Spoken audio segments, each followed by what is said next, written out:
Con meta. How's everybody doing tonight?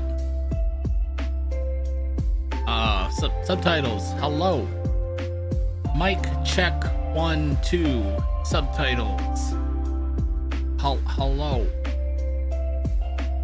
Can you hear me? Why are they not working though? For real? Now they're working. Okay. How's everybody doing tonight? My name is Dynamite Tsukishi, the world's third strongest alpha VTuber. I'm current tonight former world record continental speed running champion. We're gonna be playing some EarthBound tonight. Before we get started, I want to remind everybody I'm always raising money for charity on my stream, and right now the charity I'm raising money for is St. Jude Children's Research Hospital. Families who take their loved ones in to St. Jude to get care never receive a bill from St. Jude for prescriptions, medicines, treatments, surgery, lodging, food, etc., and they're only able to provide those services free of cost to their patients and their families because of donors like you. I know that always sounds cheesy, but it's true. They do.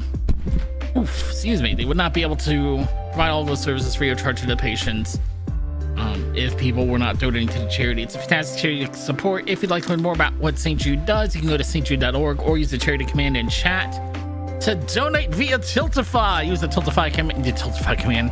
That'll probably work too, actually, but I want to use the donate command. That's the main keyword for the command there. You can find a list of steps using the steps command in chat or by going to my website, tsukiji.ch.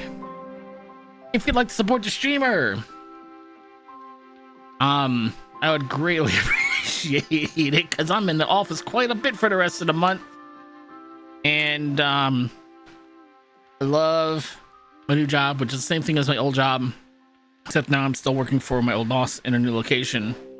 Love that for me, but when I do have to go to the office, it's about an hour drive one way. I am in the office for quite a bit for the rest of the month, so you know, not gonna say no to some gas money. But if you'd like to support me, you can use the Ko-Fi command in chat. That's K-O-F-I, Ko-Fi, coffee. No idea how you're supposed to say it still. No one seems to be able to correct me. I'm taking up too much space. I'm a little too thick. I'm a little too thick here. Hold on. Let me get somewhere I can adjust myself a little bit.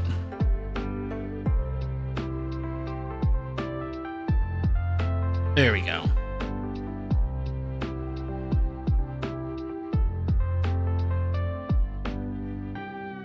I guess come back over here now, and I can show more splits.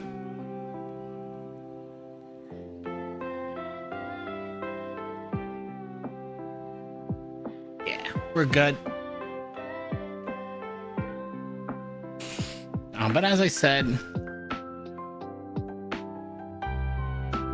I am twisty.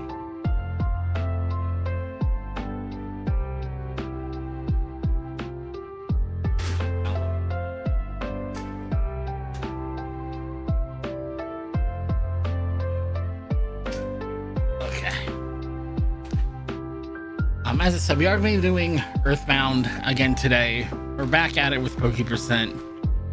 I ran the numbers on all the different route changes I stumbled into yesterday, all the potential route changes. Right now, the meta, if you would be to go to Dusty Dunes Desert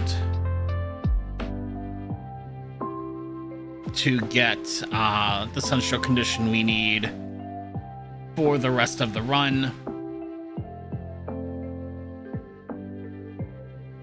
I only need 11 splits. That's fine by me too. Because there's a couple of items we can pick up in the desert to get our money route going, get some cash flow going. We could also go out of bounds and skip all the way to Scaraba, pick up some gear for us, pick up a nice piece of gear to increase our speed stat, which should, in theory, make the first boss fight a lot more consistent, less likely to die. In theory, that's nice. We can also pick up a teddy bear that way. The problem is, no matter what I do with this boss fight, no matter what I do with any of the boss fights in this run, it's basically either I win on the first turn and get a good damage roll, or I die. Even if I have a teddy bear and I survive to the second turn of the first boss, it's like a 25% chance at best to survive to win the boss fight. And while it's nice, well,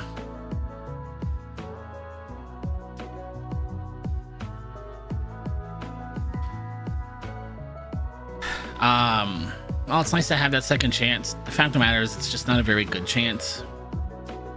So what I'm gonna do instead is I'm gonna level up. I'm actually gonna grind a little bit. We're gonna grind exactly one fight to get Jeff enough hit points that I know basically no matter what happens, he'll get through his first turn of the bar fight and get a multi-bottle rocket out. And either I win on that multi-bottle rocket or I hit the reset button, which is essentially where we're at anyway. Because I found that the follow-up turn just doesn't pan out often enough to make it worth a multiple minute time loss for the opportunity. It just doesn't make sense to lose that much time for such a low risk play.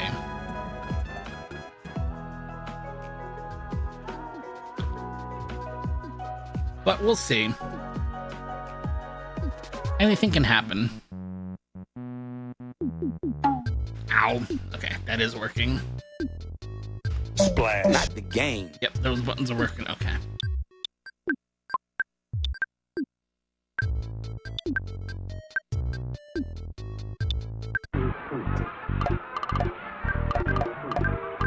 Boom, boom, boom.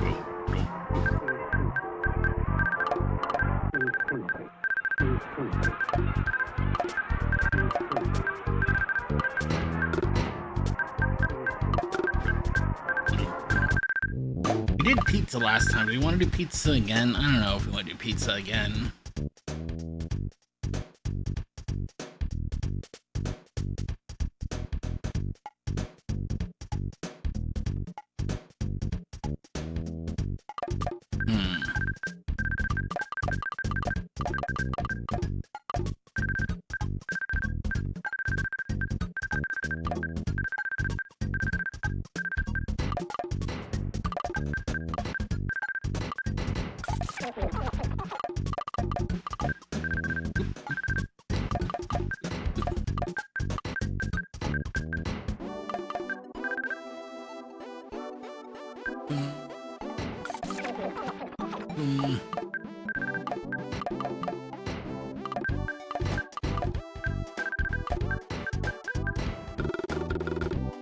Not gonna have room for the music note anyway.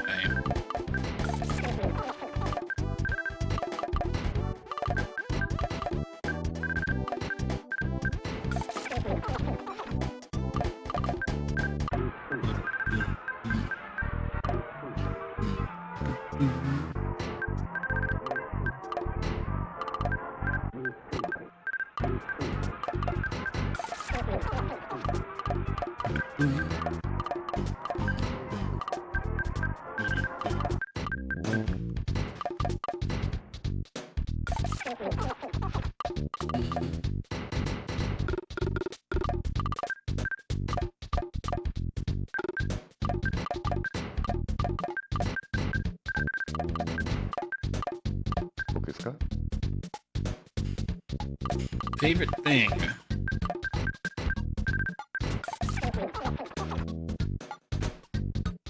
Alright, I think we're ready to go, but let me make sure I can see chat, etc, etc. Noise CLC. Got my splits pulled up. Are we ready to go? I think we are. Definitely not stalling to take a drink.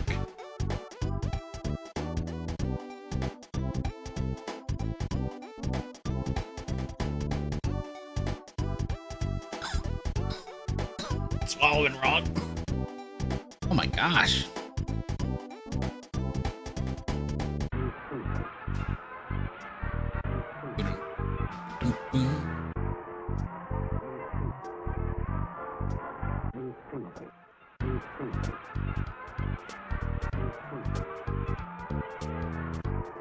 Just a second.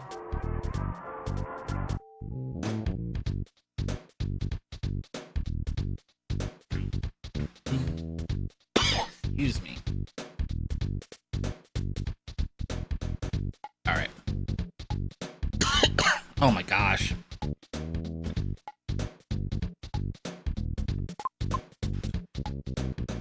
Three, two, one, go.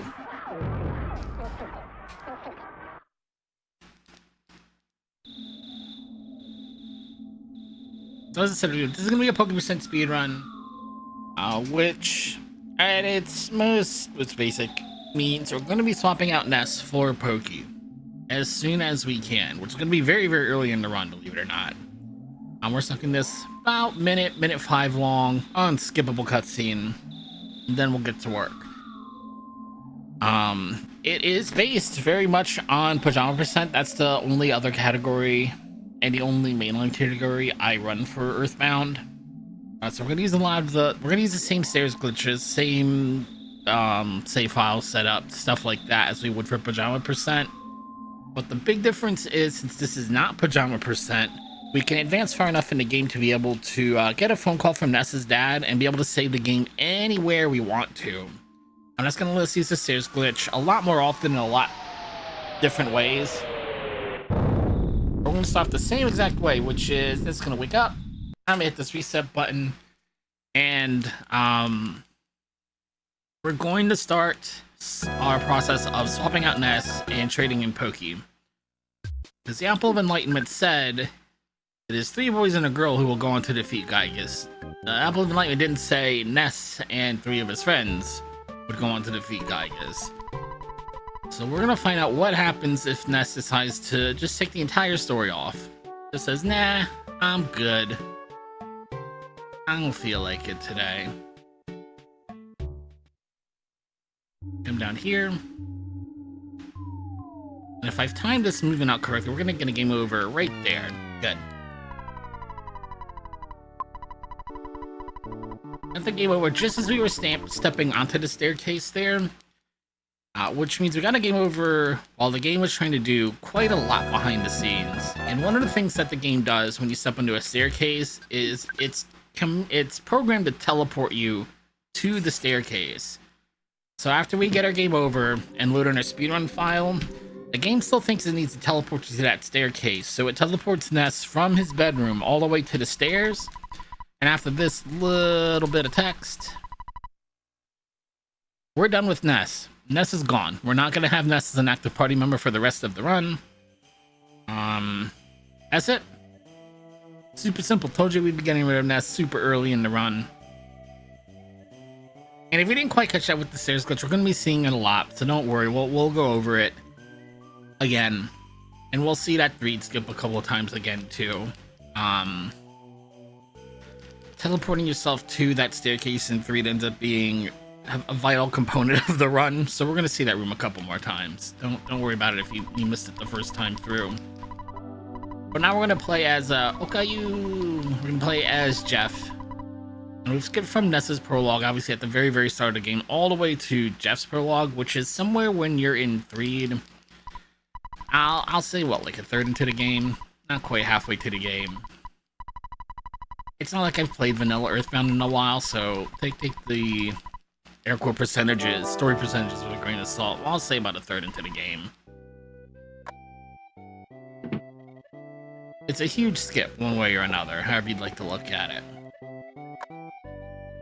Now, before we can leave Snowwood, we've got some required text to mash through. We also have some required items to pick up. The game will not let you leave until you pick up a weapon for Jeff. So we're going to do that. We're also going to pick up a Holmes hat. So that we can sell it. We're on a pretty tight money route throughout the entire run. So anything we can pick up that's not too far out of the way, that's a big ticket item, we're definitely going to pick it up. Even if it's a little bit out of the way, we might pick it up anyway. And the main reason why money is so scarce is that the ATM card you use to withdraw money from your bank account is in Ness's inventory, and Ness is gone. That is the second one in a row I've done that. This locker.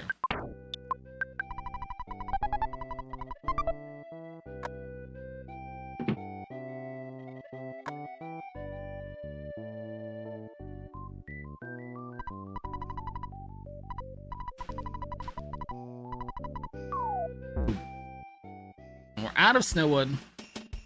And right now the only place you can save the game is right here in Winters. The Winters drugstore, I should say. Save, hit the reset button. We're gonna do a different stairs glitch. And we're gonna do something a little bit different as the setup. Totally different location. We also noticed something different about the glitch and the game over itself. Instead of getting the game over as on the first step, you see, we got it there when we're kind of in the middle of the staircase. It's because something else that the game is doing when you're on a set of stairs is that it's programmed to let you walk through walls. It turns on whatever switch you want to call it, whatever mode you want to call it. That lets you walk through walls, disables, you know, collision detection, however you want to phrase it. So now, since we haven't stepped off of the staircase, that's my audio cue. Since we haven't stepped off of the staircase, the game still thinks that, quote, we're on stairs, even though we've changed save files. Which means now Jeff can walk through walls, at least until we either step on a staircase or go through a door. That kind of resets ourselves. I'm going to say back in bounds. It's not technically correct, but I don't know how else you call it. We're no longer a ghost. We no longer have... It's going to turn off ID no clip. How about that? I'm going to turn off the ID no clip mode.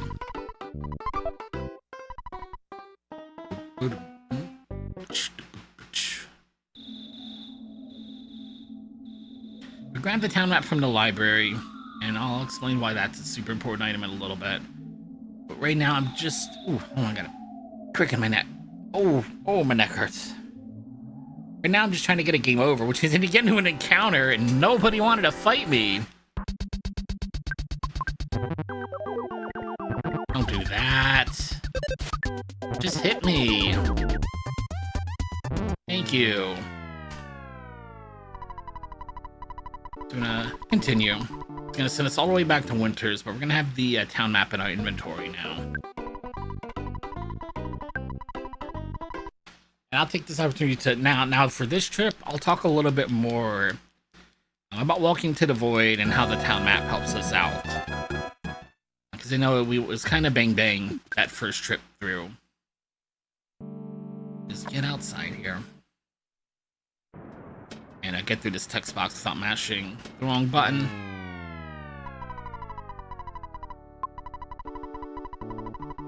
Okay.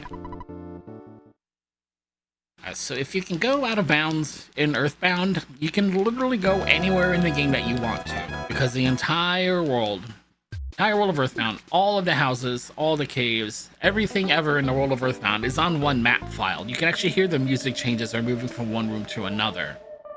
But it looks like it's just the void and there's nothing here. And that's because the game only loads in the graphics that it needs. Like you can see over there, the drugstore is loaded in right now. But when we hear the music change and the meteor crash, we can open and close the town map. And since I'm on the part of the world map where we're in Ness's house,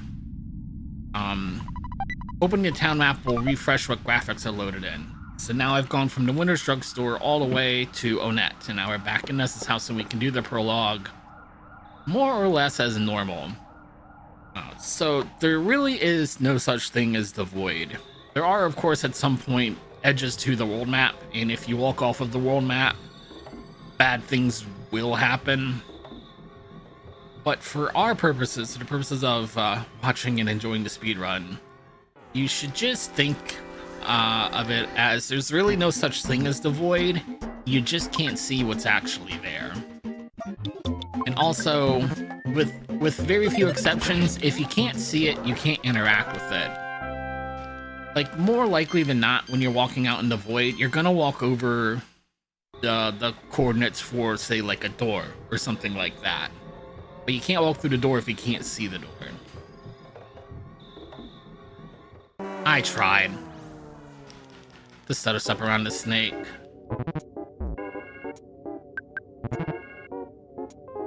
Oh, don't do that. Come on.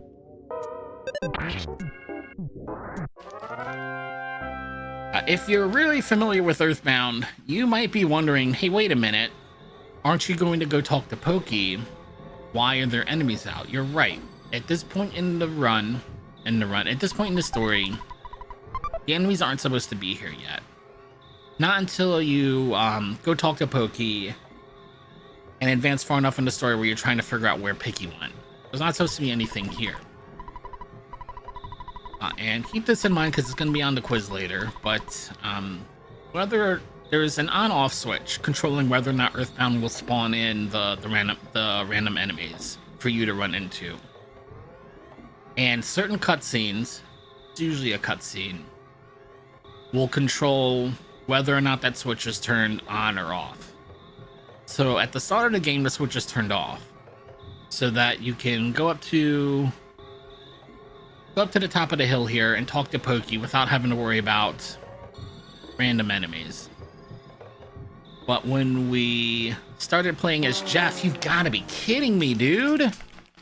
When we started playing as Jeff and got his opening cutscene, the end of that cutscene turns the switch back on so that you can level up as Jeff outside of Snowwood.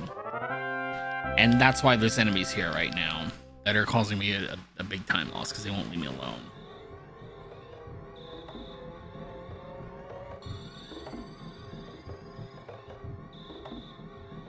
If I were a any percent or glitches player, I'd know how to stutter step around them.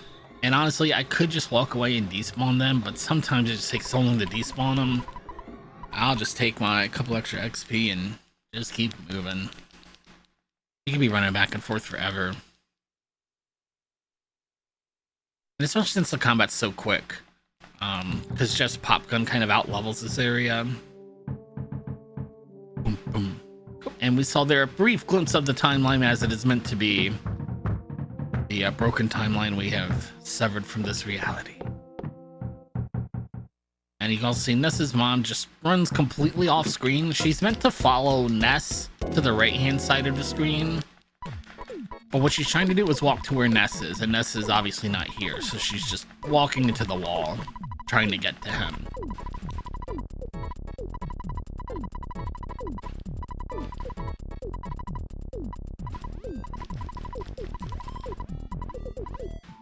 Boop, boop, boop, boop, boop, boop, boop. And this right here is why this is not a valid Pajama Percent category, or Pajama Percent speedrun. Because even though Ness is not in the party, wherever Ness is, wherever Ness is in the world, that last conversation I had with Ness's mom makes him change out of his pajamas. But it also means that in just a second here, we're gonna get a phone call from our dad, or I guess I should say Ness's dad. He's gonna let us save the game anywhere we want to. As I said earlier, that's really what makes the Pajama Percent category tick, is not being able to use the glitches. That's one thing that makes that category special, but also it's that you can't use the glitch anywhere you want to.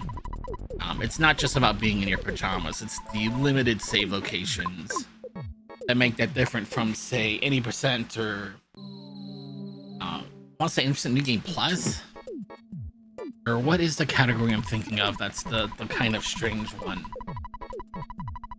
I feel like New Game Plus is the wrong thing.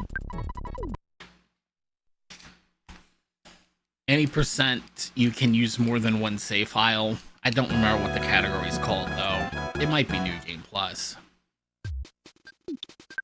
Go back to the summer save file. So we just need to get out of bounds. We don't need to teleport ourselves to 3 quite yet.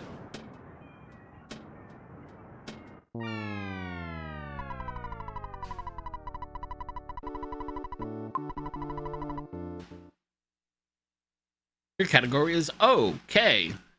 Answers will probably start with the letter K. So soldier is a K and KP. I have no idea.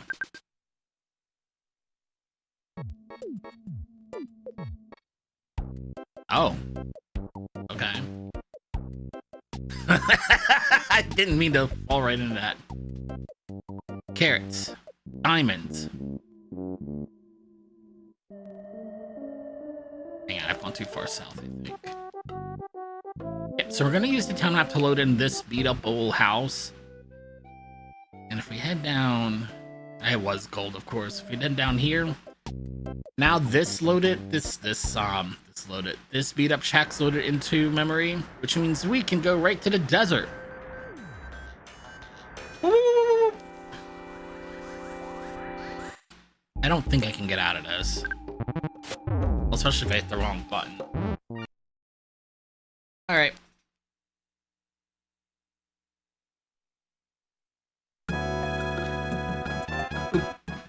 I didn't see the scorpions until it was too late, obviously.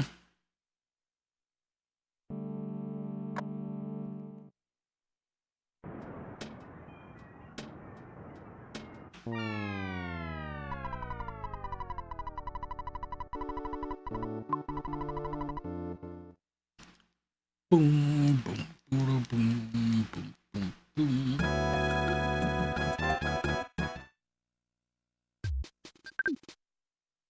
All right. Once more with feeling. And we're walking out in the void.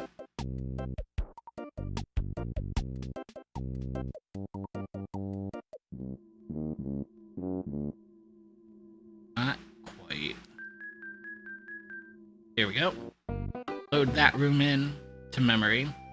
And just head southeast. Don't open up the map anymore. And see, this room is not on the town map. That's why I can't just walk to that spot and open up the map. I have to use another room to load it into visuals.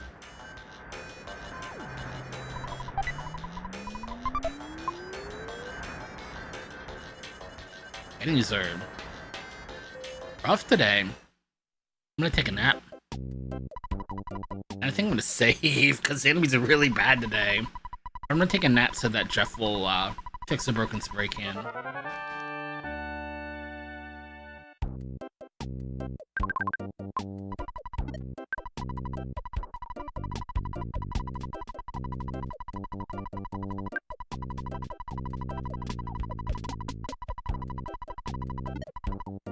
Okay. Just in case we like the bullet out here.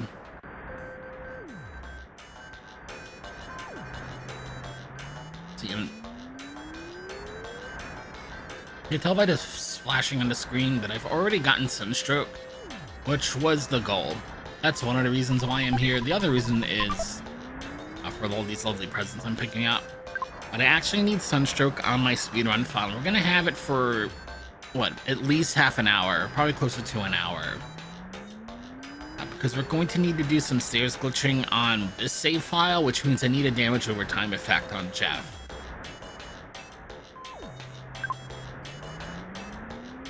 As helpful as it would be, I can't get that status effect on Pokey. So I guess I couldn't heal him. But I guess he has unlimited hit points. I don't know if it would be any good or not, but point being, Pokey can't get Sunstroke. Only Jeff can get Sunstroke. Yeah, I know. 5.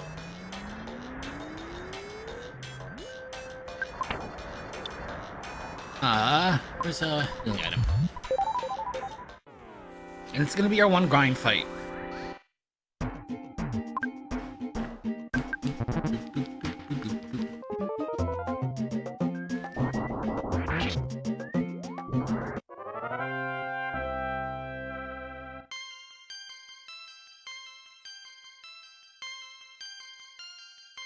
Come on, I need more maximum hit points in the— oh, a plus 10? Is that a plus 10 to maximum hit points? Yeah, we're good. We're good. We're over 40. That should be enough maximum hit points.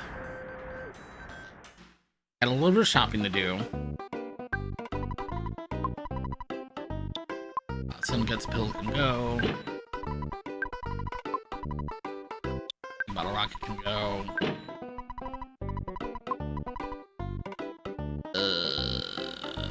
Defense spray can go. Buy 3 calorie sticks.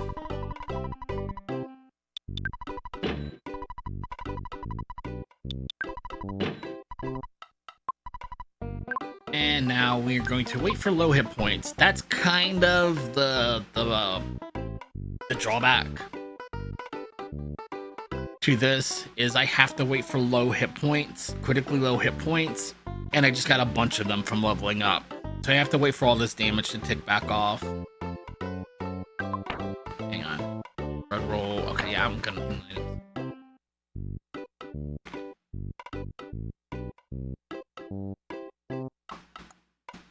It's literally just waiting for the damage to tick off.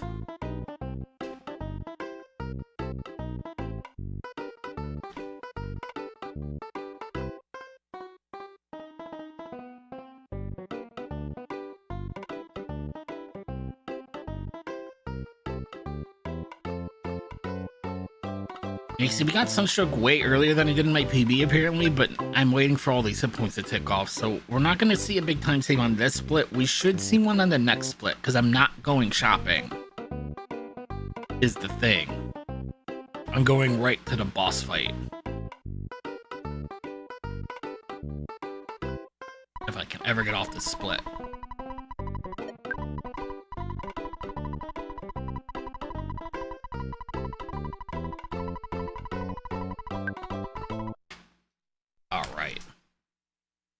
You can see we still save some time, but lost some of that to just having to sit around and wait a little bit. Now we need this 3 skip again. I'm gonna make the big walk around. And again, what I'm trying to do, I don't think running the bus stop sign is gonna be an issue. What I'm trying to do is get the game over as I'm stepping onto the bottom step of the staircase. That's going to make it so that I get a game over as the game is teleporting me onto the staircase. I maybe shouldn't have double hitched.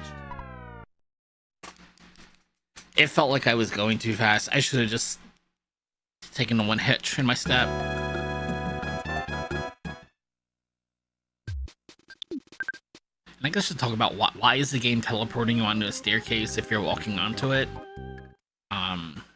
I imagine what it's trying to do is it's trying to make sure you're positioned correctly on the staircase so that you don't bump into like one side or the other of the staircase as you're going up and down.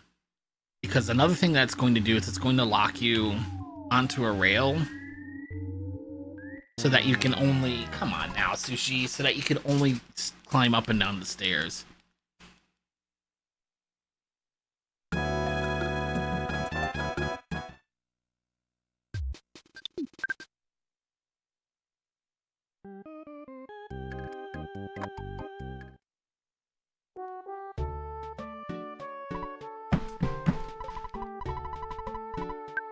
Get around the bus stop, come on. Your big old head. I don't know if I'm gonna get here in time now.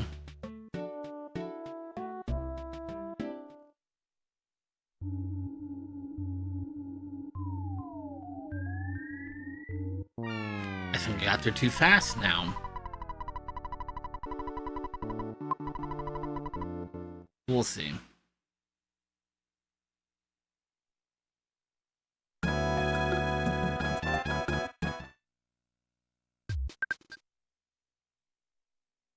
We're good. See, that's why I needed Sunstroke on this file, is now I've got the text message to appear on the top step there. And now I can walk out of bounds. Now keep in mind, right now, the visuals, the room that's loaded into memory, is that staircase in 3. That's a pretty small room. It doesn't take up a lot of space in memory. So if you're wondering, well, do those graphics maybe share does that house set share its space with another room? You're correct. And that's why it's important we teleport to that staircase, because now I can go out of bounds. I can walk anywhere in the game that I want to, but I'm trying to walk to a place that A, shares that tile set, but B, isn't on the town map. That's really the problem here. You're gonna see here in just a second that the place in question is Dungeon Man. So now we've skipped very, very far into the game indeed. Falling down these holes, so now we're back inbounds. Collisions turned back on. There's a present.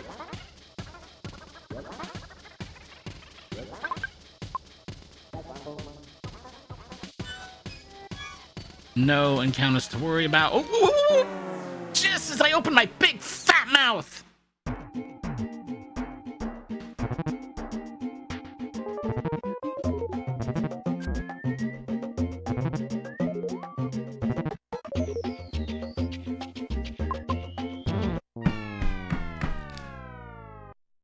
I hate this game. I'm in here, what, 5 minutes, and I've made literally zero progress from the last split.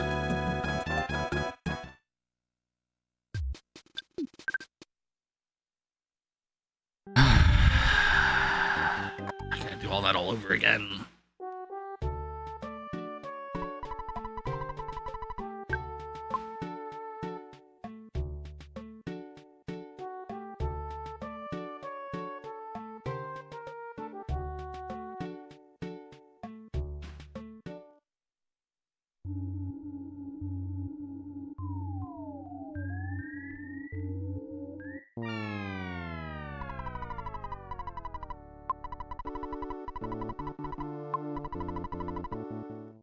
Boom, boom, boom, boom, boom.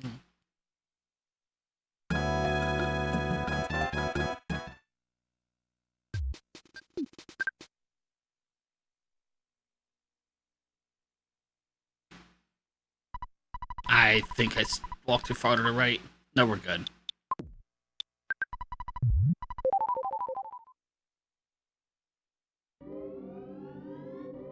I also think since I'm not picking up a teddy bear, I think I have room in the budget to pick up a skip sandwich early. I just don't think there's any way for me to pick up more than one. No, that's not true.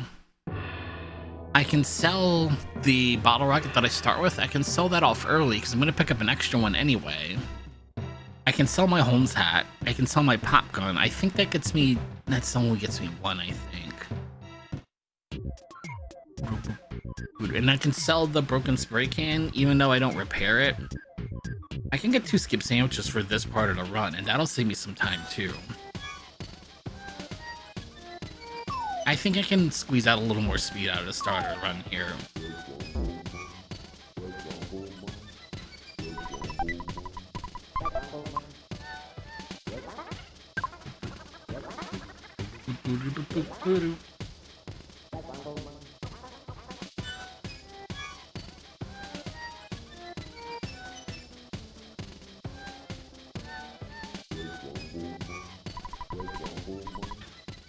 Oh my gosh, 7 minutes it took me to do that.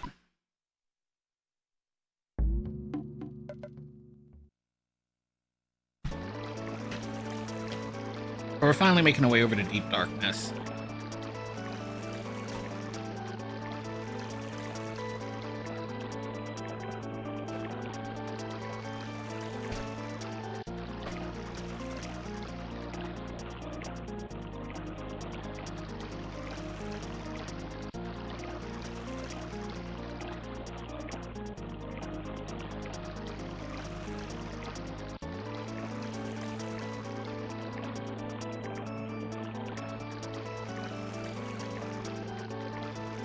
Now we're what, like halfway to 2/3 of the way through the game. Excuse me.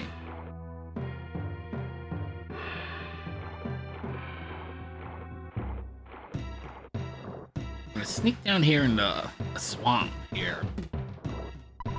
And somewhere over here. That's a truffle.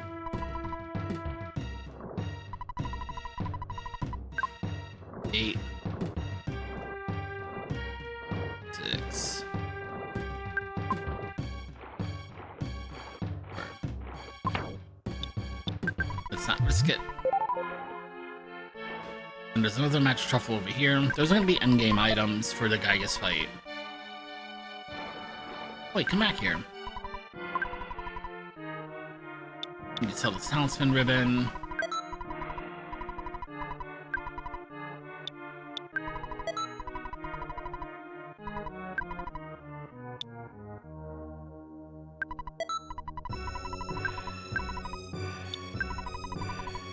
Oh. Yeah, that's fine. We'll just take the one extra room. See, I do have, since I'm not buying a teddy bear anymore, I now have a lot more money in the budget. I can pick up some early skip sandwiches for sure. It's just that I don't have a ton of cash when I'm leaving, when I'm in Winters. So even though I've got like an extra $700 in the budget, it looks like I can still only buy maybe 2 skip sandwiches. Because by the time I get some of that cash, I've already left Winters, unfortunately. Another trip out of bounds, just to let us take a shortcut through the deep darkness. It's a very, very dangerous place, even if you have a full party and you're leveled up. As you can see, you just move very slowly in the swamp, for one. You take damage over time just from walking in the swamp. Plus, there's a lot of very powerful enemies here. I don't want to mess with it. Especially being this underleveled and underpowered. We're just gonna sneak over here and walk right out of bounds. Walk all around the deep darkness. Unfortunately, it means I can't get any of the items here, other than the magic truffles I picked up. And I'm leaving a lot of money, and very importantly, some res items on the table.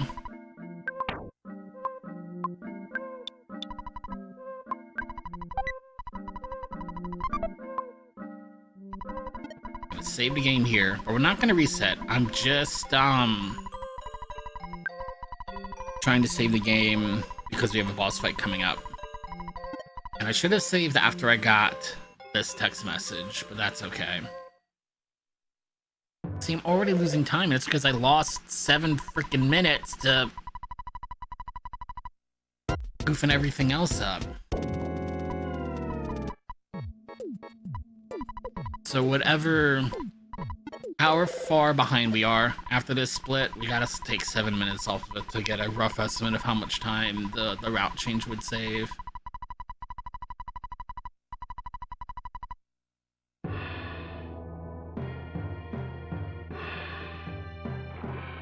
I guess not 7, it was 5 minutes, right? It was 7 minutes by the time I got to the submarine. I think I had said it's been like 5 minutes. Over 5 minutes, and I've made 0 progress because of all the resets.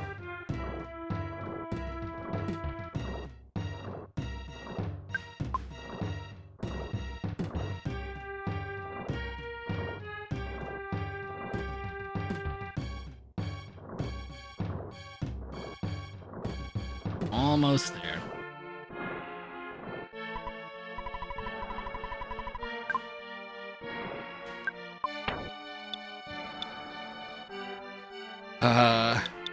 It's a hamburger.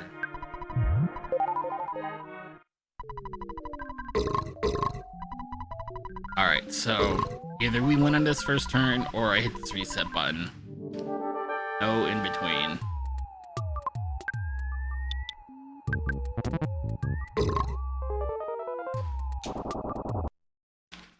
Oh, a shot.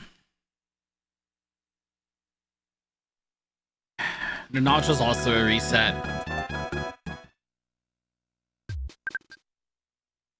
I can continue the run with Sunstroke. I can't really continue the run with Nausea. It just makes everything in life too difficult.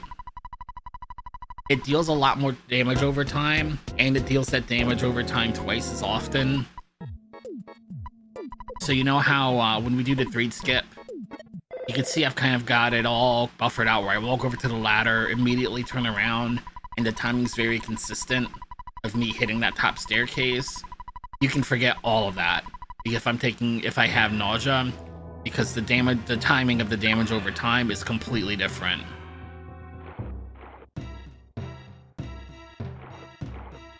on top of all the extra healing you have to do because you're taking so much more damage, it's just not. It's not conducive to consistent progress. And I can get sunstroke again, but it's a pretty long walk.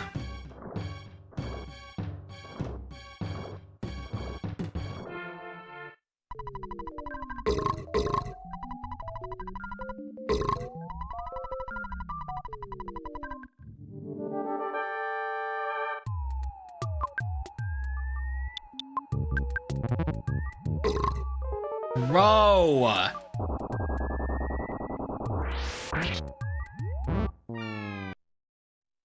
The problem is neither of those would have been solved by getting the teddy bear.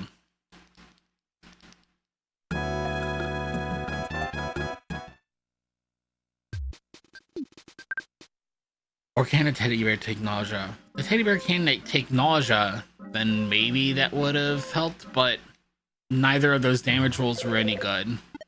And a teddy bear can't help with that. That's why I just don't think it's worth getting it anymore. I'm stuck in this same exact place I was yesterday. I don't get a good damage roll, I'm just stuck here forever and a day. I don't know what to do. I can't get this fight to be any kind of consistent.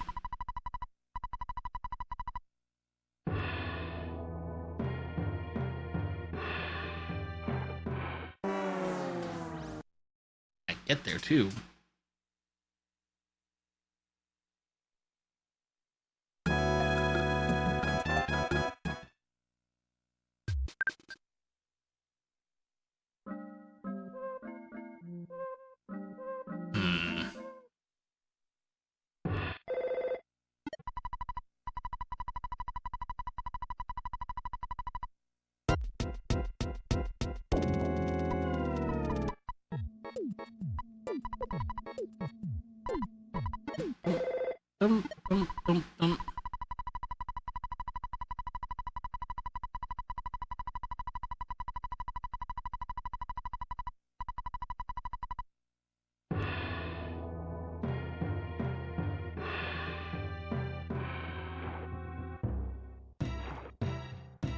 Oh, I think I'm stuck. Yep. Oh my god. I don't know what to do. I don't know what to do. I cannot get around the RNG of this split this week. And I'm trying to route some extra stats into it, and it just doesn't seem to matter.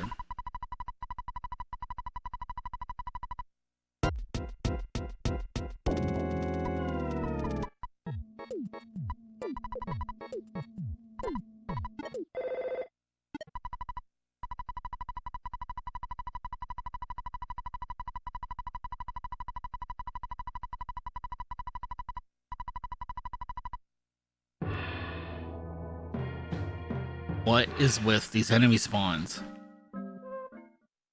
90% of the time there's nothing out here. For the entire walk to Barf. There we go, thank you. Was that so hard?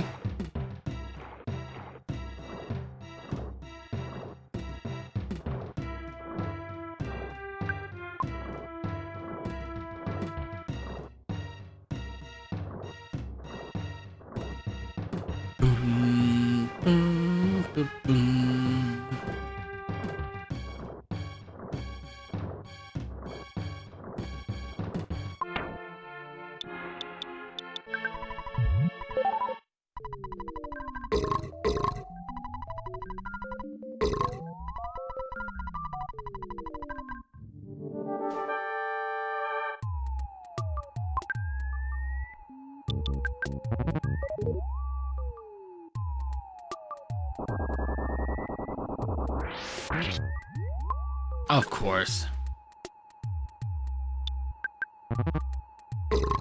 Of course!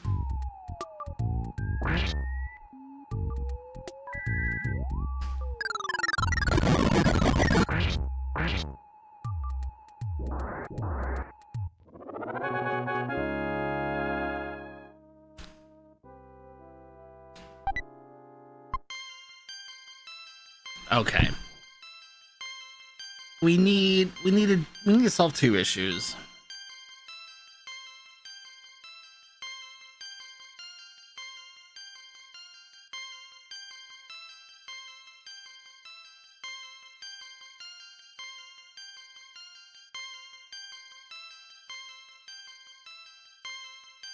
I need to figure out. Let me think. I know what we can do, actually. Hold on. We can do it on this save file before I have to go and load up my backup saves.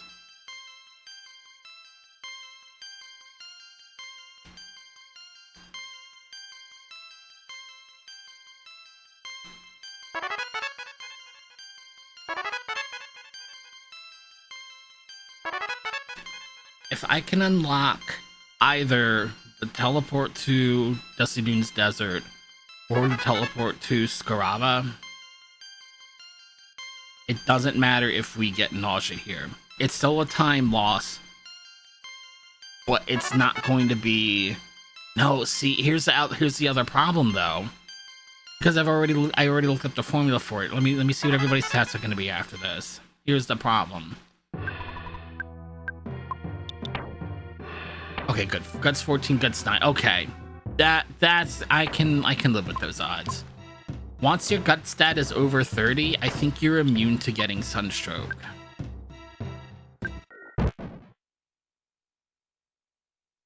That never had a chance to work. Let me get up here first.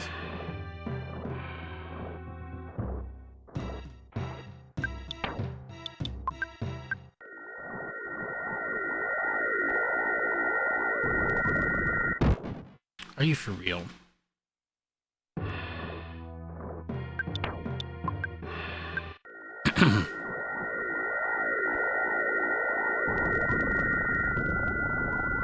Okay.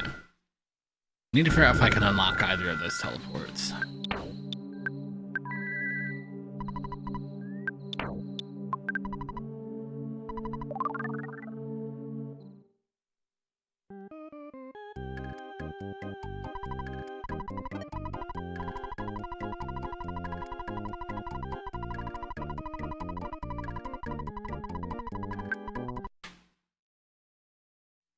And easily, ooh, bit my tongue, that hurt. Easy way to do that's going to be the Dusty Dunes Desert. Let's see if I can unlock a teleport that way first.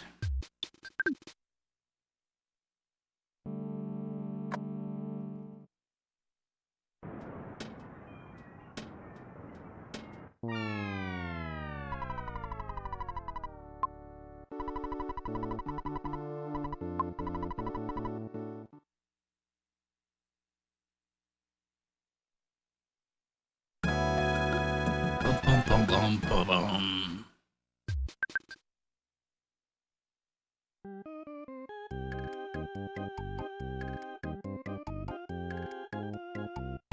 Just give me a little bit, because I don't really know where I'm going yet on the world map. I gotta find my bearings first.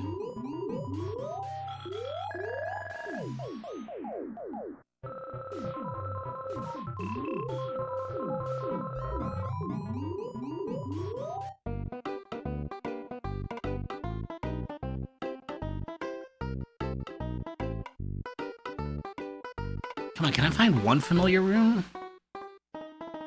Evidently not.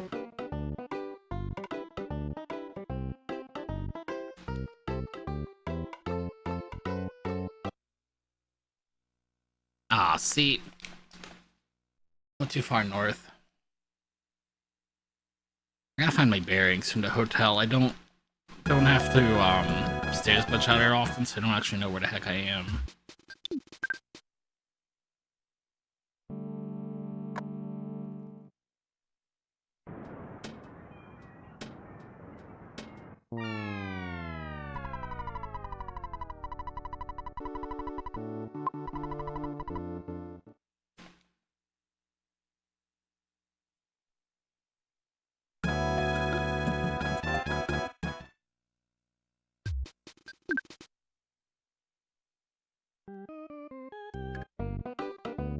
Oh, okay. Well, that was easy. Alright, so where am I trying to get to? trying to get back to the desert.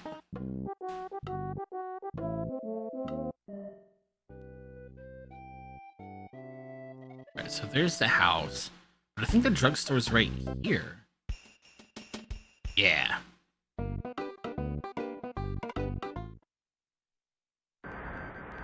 And I'm pretty sure this doesn't unlock the teleport to the desert. But I wonder if I can just walk through the tunnel and walk back.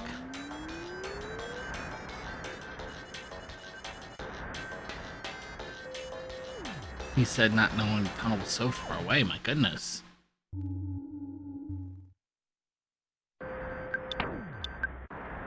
Nope, that doesn't do it. Okay, so there's no way for me to teleport here quickly. Not really. If I needed to get sunstroke again.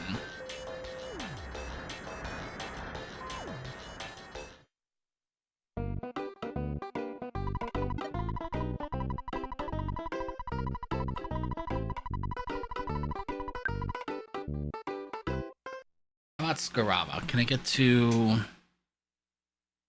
How can I unlock the teleport to Scaraba?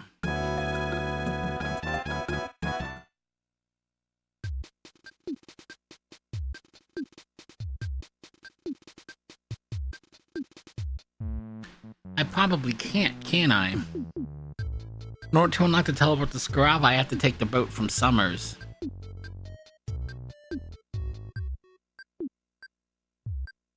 That's not gonna work. Okay.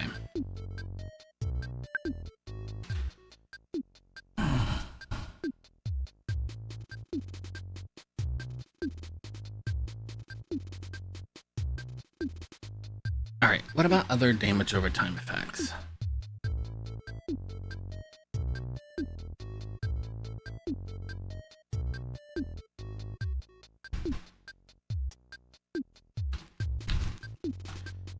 EarthBound stats effects.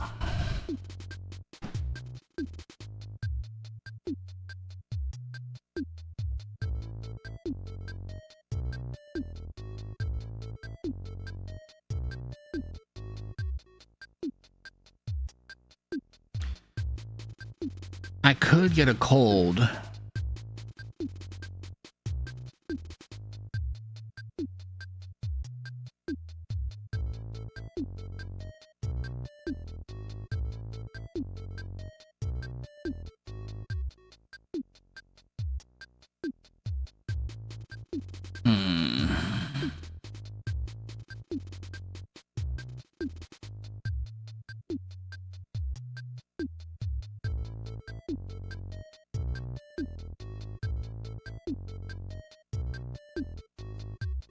Cold, poison, possession, those are really my options here. Getting sunstroke again isn't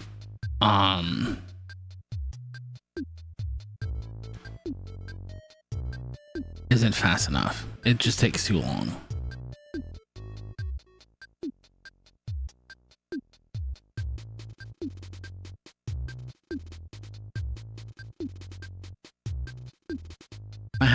How can I get poison quickly? How can I get a cold quickly?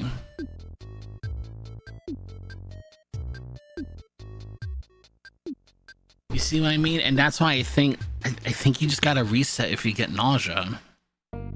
I don't think I have a choice.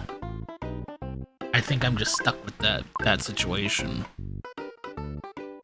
Because I can't get this Garaba quickly. So the situation would be,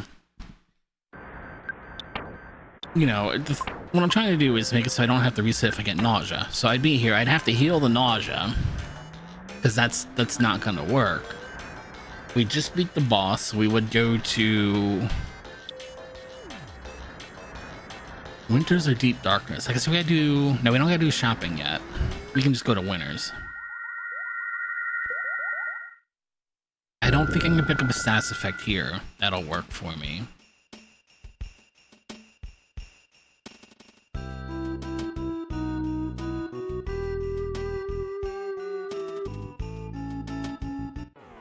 Because it's gonna be all dogs and stuff.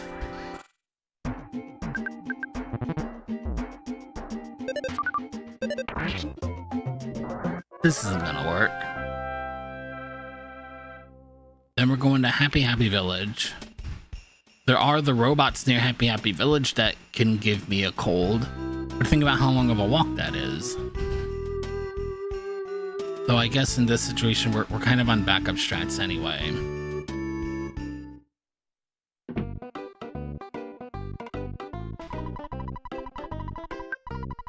Let's go through the motions.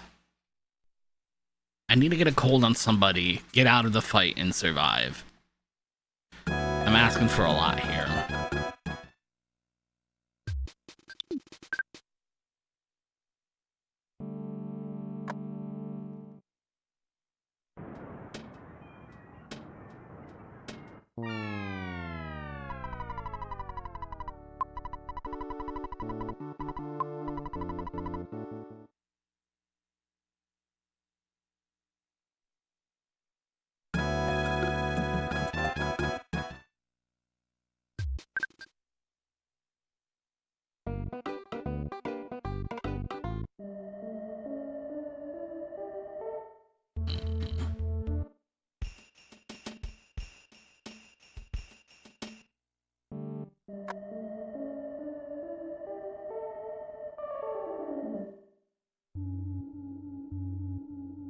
That's just gonna lead to crows. There's only crows outside the house there. That's not gonna do me any good.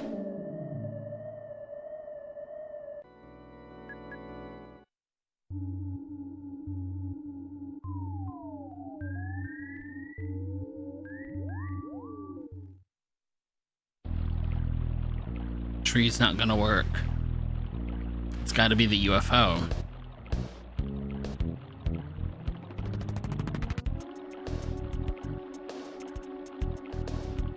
And I can't seem to get one to spawn. And that's kind of the rub here.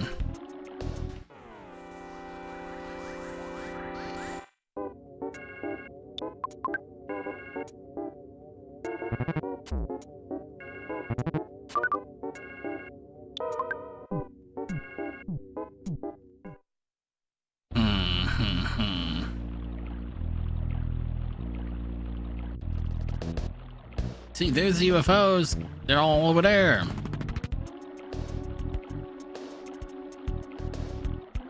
And now they're gone. Oh, hey, life noodles, though. It would be a res item, and I don't have any in the run.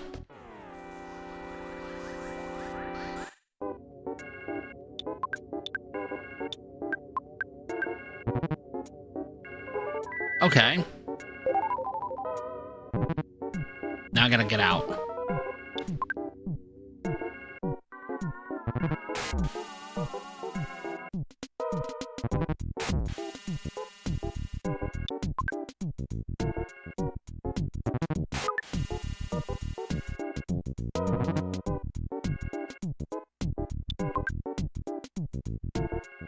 Oh my word.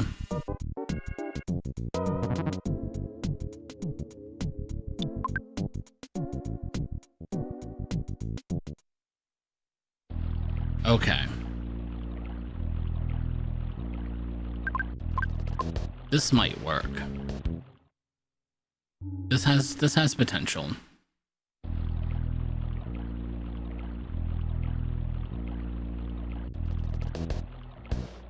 But I gotta be able to get out of this fight easier than that.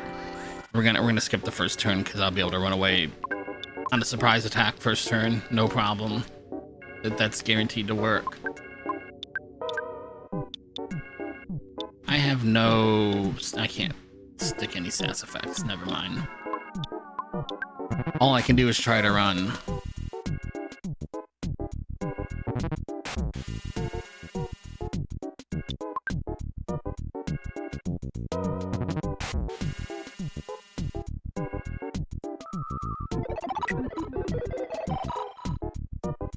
I guess alternately I could just fight my way out, huh?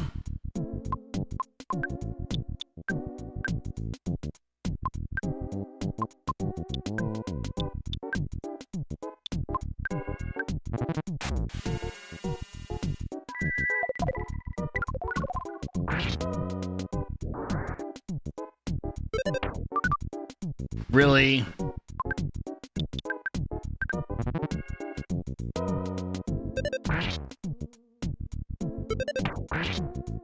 Okay. We can get out of this fight. So I have... I've got a plan.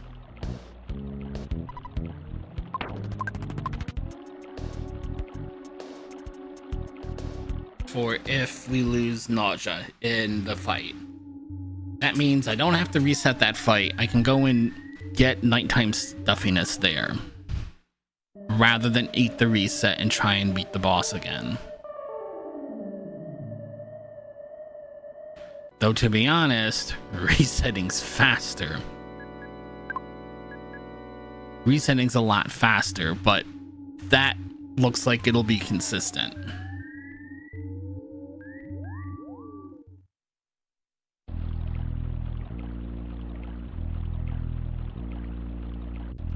What am I trying to do? Oh, I'm trying to...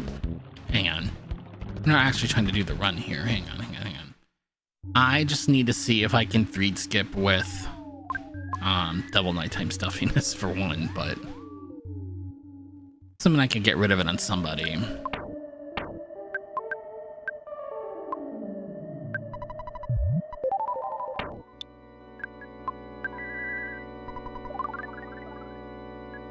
Let's let our hit points tick off.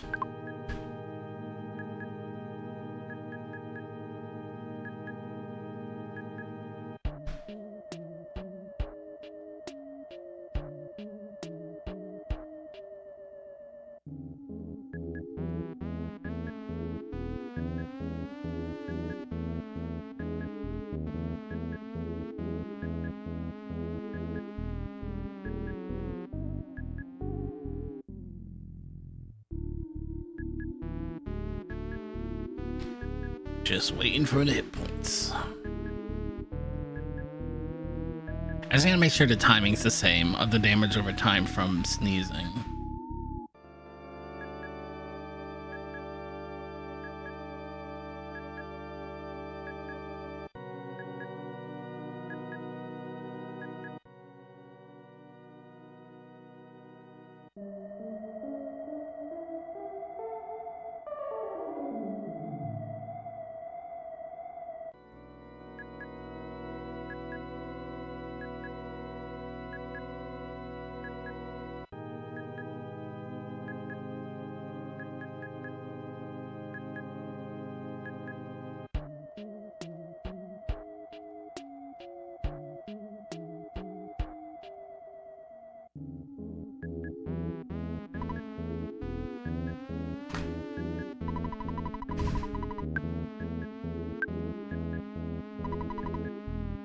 No, I'm trying to... Oh, not the Winter's Drugstore. That's not where the phone is.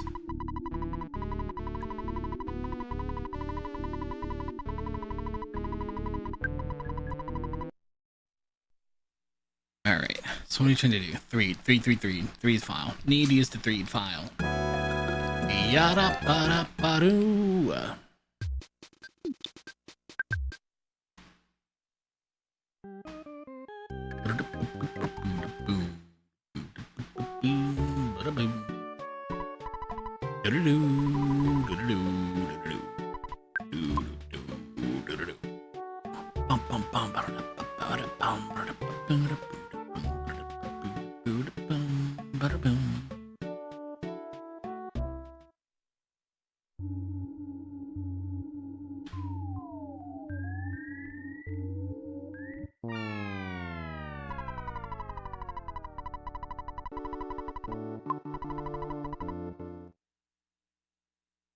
So if everything goes according to plan, you should be able to get out of bounds here. No problem.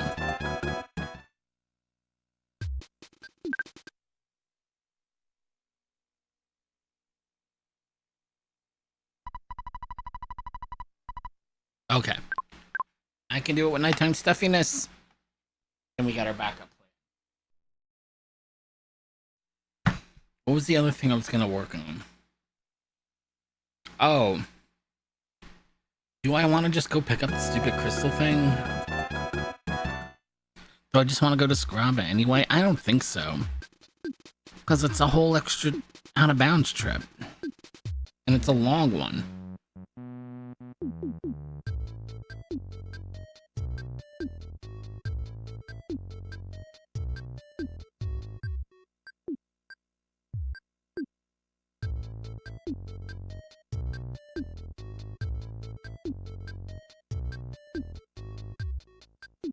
I don't want to go to Scaraba if I'm going to the desert. I don't want to go to both of those in the same run, is the problem. The problem is if I go to Scaraba, the items are better, but I can't get any money. There's no way for me to get cash.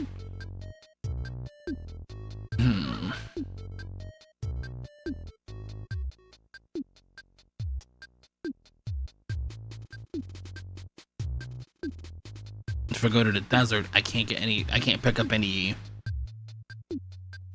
decent equipment before the boss fight to make the boss fight more consistent. I think the best we can do is have a backup for nausea and just roll the dice on it. And hope you get a good damage roll.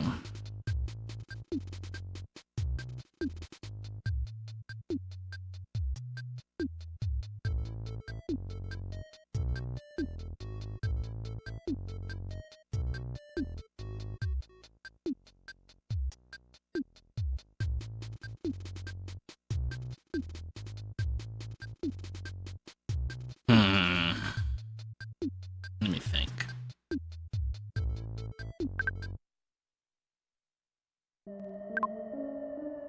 Well, how long does it take to get to Scaraba after going to the desert?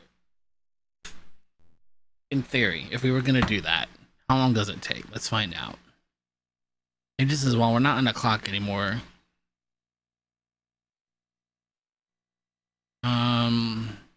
Desert drugstore save. Copy what's in this file to memory. Yep. That button.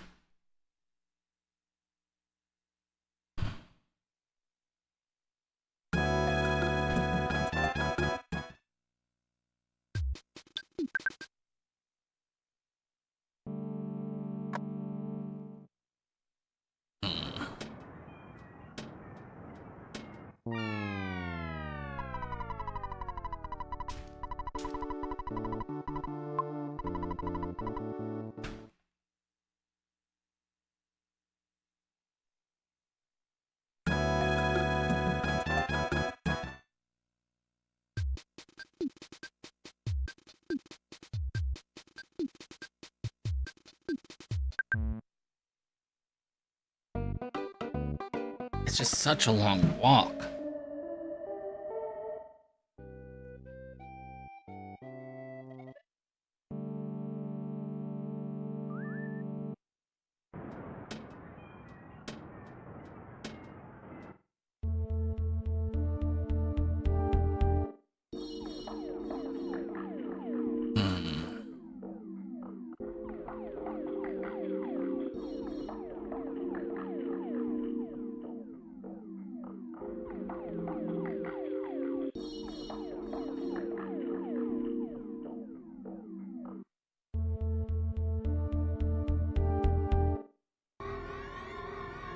Gotta be getting close.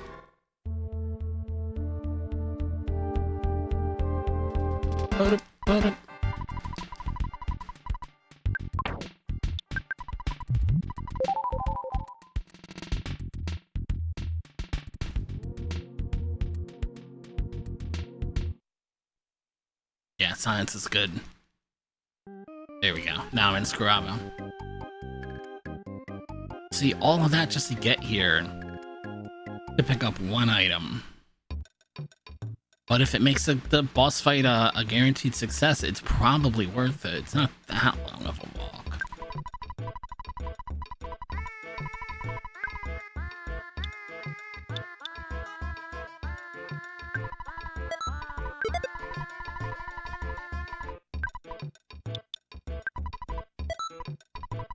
And that broken cannon can be a cash investment for the future. That might... In fact, if I get two...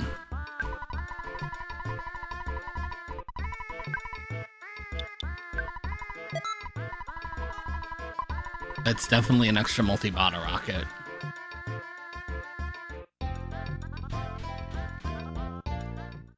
Once I get over 32 IQ.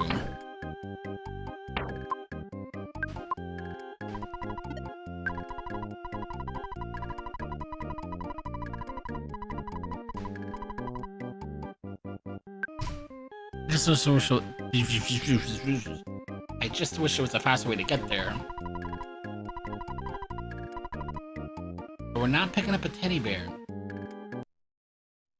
So I can buy skip sandwiches. That's probably gonna make it worth it.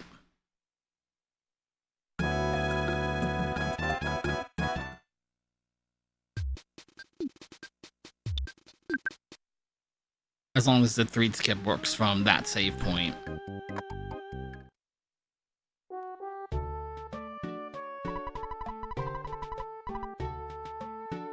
And it should. It's pretty close to the bottom of the map. And I think the issue is only if your save point's higher on the map than the staircase.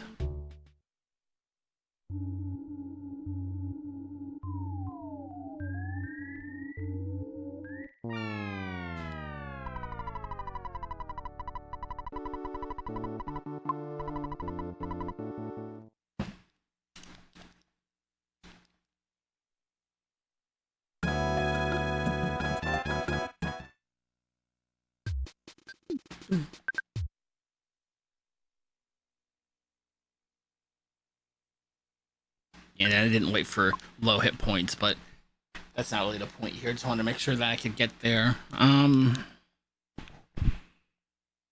Okay, so do we want to do both? Go to Scaraba and then have getting a cold in our back pocket in case that's the issue.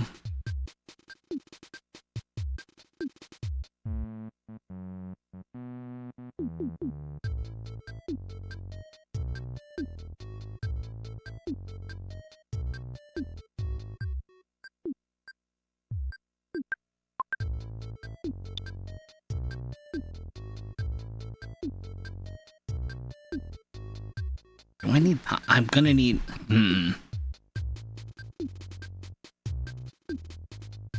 I can't sell Top Gun early. Hold on. Hang on.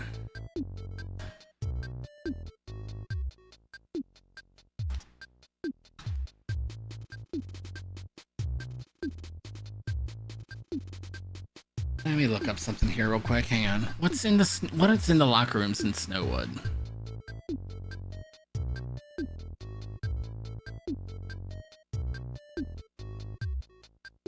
Pop gun, broken air gun that I can't sell. Holmes hat. Bunch of cookies. I don't even think I can pick up one skip sandwich actually.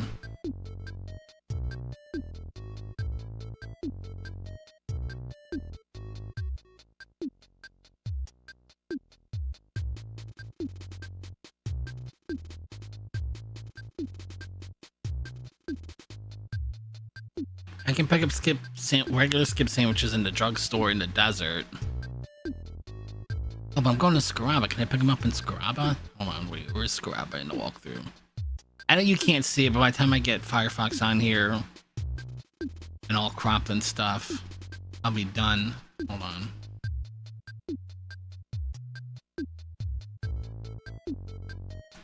No. Well, that stinks.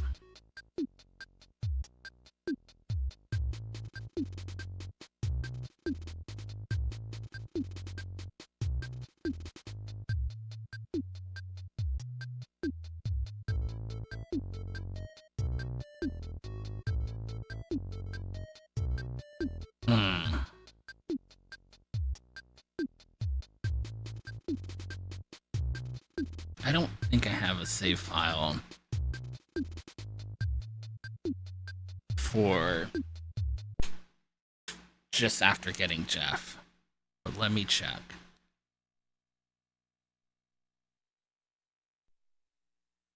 Oops.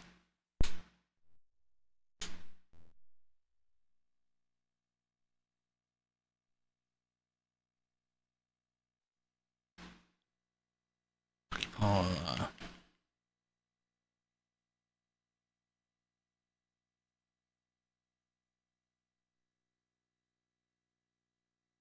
no, it doesn't look like I've got one.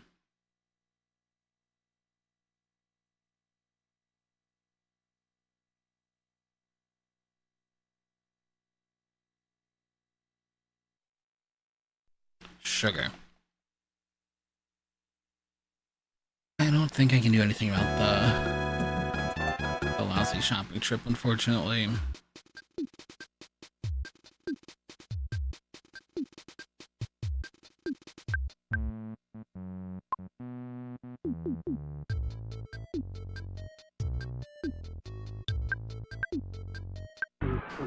Where else can I get skip sandwiches?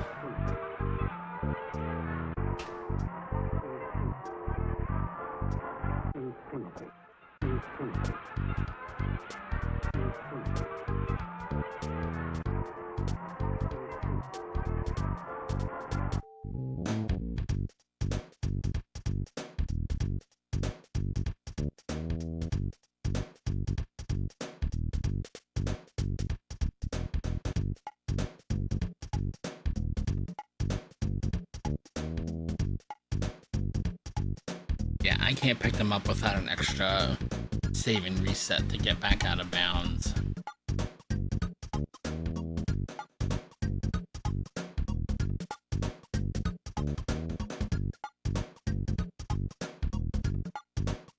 Just wondering Dusty Dunes Desert? Huh, what's on here? Dusty Dunes Desert map.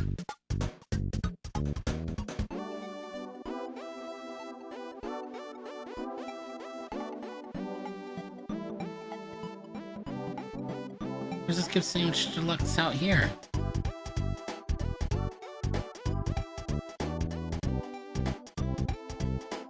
Oh, over at the Oasis. Oh, that's a big walk in the wrong direction. That's not gonna work for me, dog.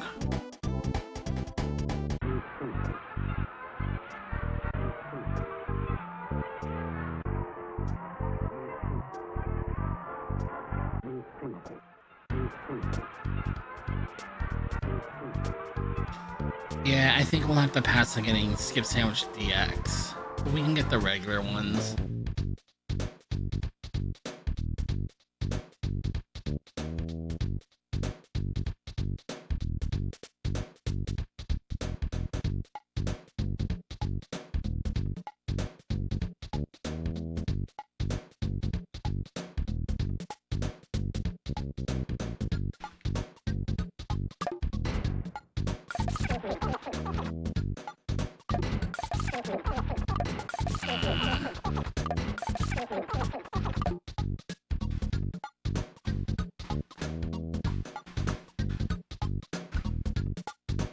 Mic check 1 2.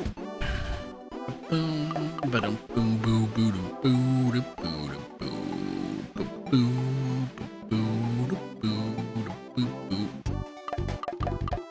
I'm trying to. I'm looking at something with the lip tracking too, lip syncing too. Hold on.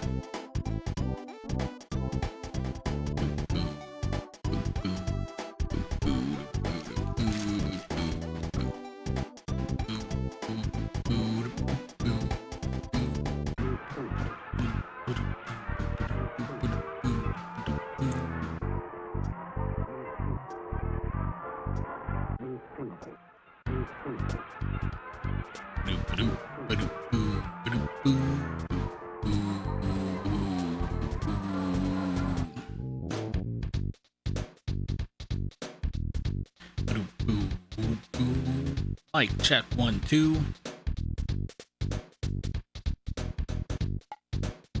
Mic check 1 2. A B A E U A O. See, it's not holding the O the way that I want it to.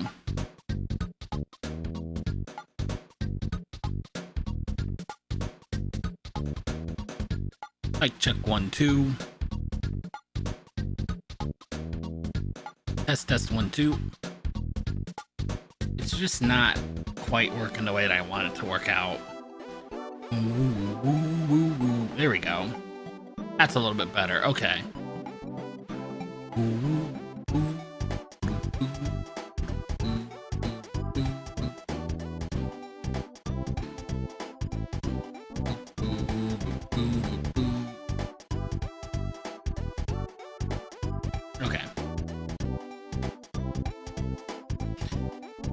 All right. What is the plan? What time is it? It's 1:20. I've got time for another run. What's the plan for the run, though? What strategy are we gonna take? I just don't know if it's worth running all the way over there just to grab.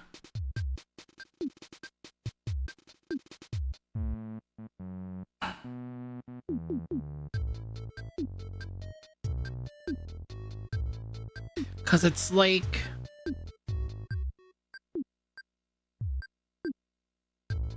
You know what? I wish I didn't erase the... I need a time. I need to check the timing and something. Hang on. Come on, controller, sync up. Let's go.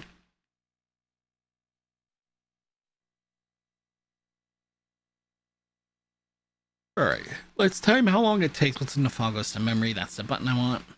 How long does it take me to go from this phone to the boss fight? Because you have to imagine every time we reset, it's going to take this long. It's going to take it. We got to do this trip at least once. And every time I lose the boss fight, I have to make this trip again, right?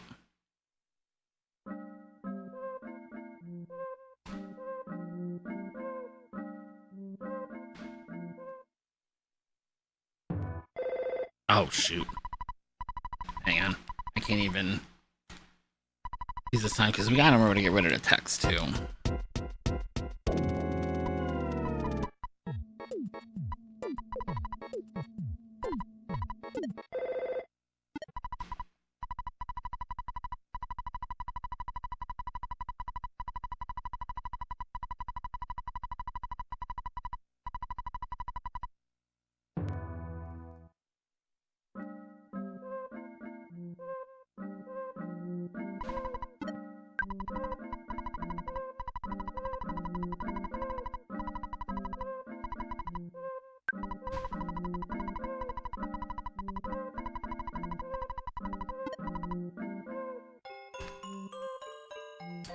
Okay, and then I can't get stuck in the TV.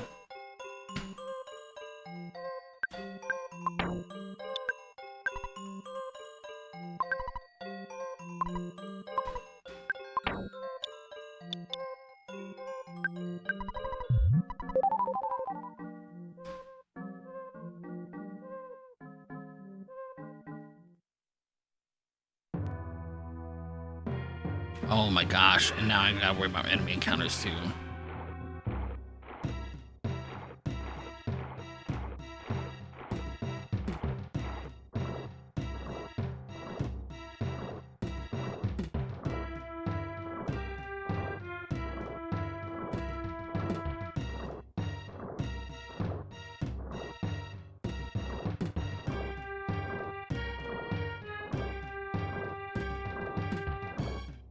Oh my gosh, get through.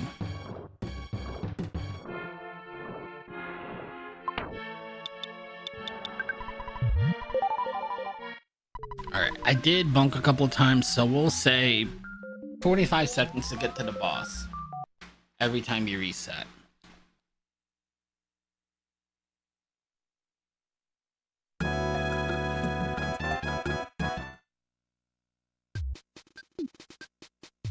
Let me think, how can I get to where I want to go?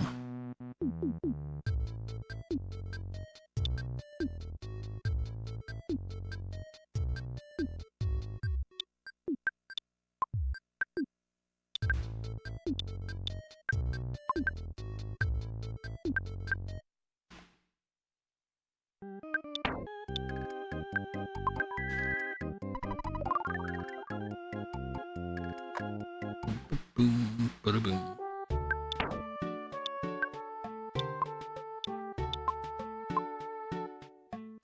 Oh, I guess you can't teleport to the desert.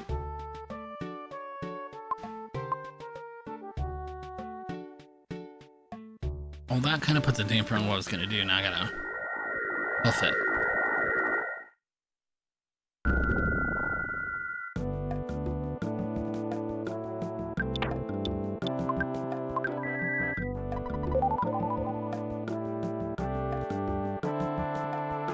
Alright, well, this is gonna take a little bit longer than I was hoping. Especially since I seem to keep taking the wrong turn.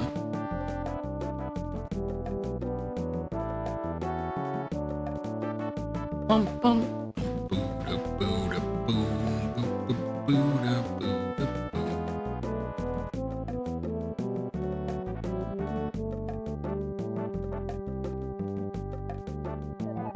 Oops.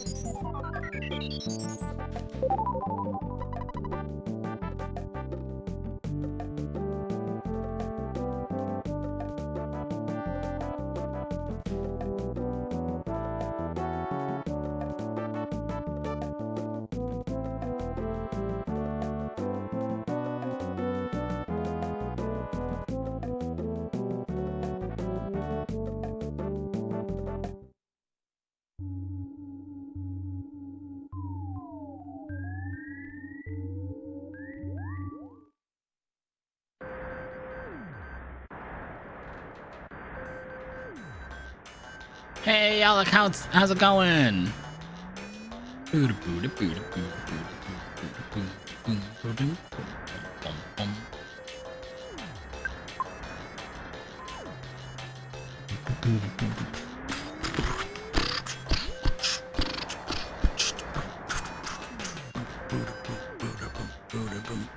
How far away is this drugstore? Come on.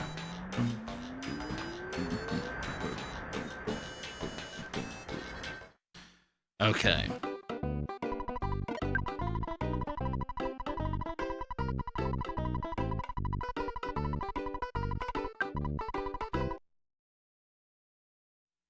Da-da-da-da-da.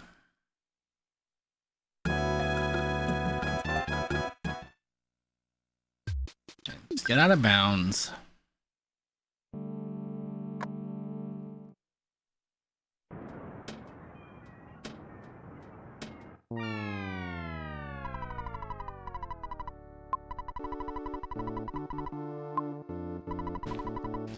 I mean, that's how long it takes to get to Scaraba.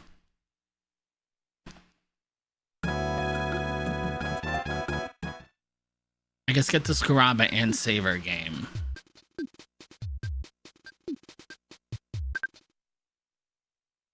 Alright, 3, 2, 1, go.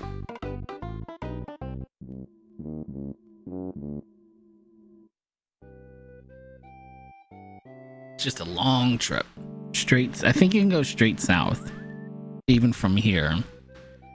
The audio cues are going to be a little bit different, but when there's a long bit of silence, it should lead right into hotel music, and that's the Scaraba Hotel. I'm pretty sure that's how this goes.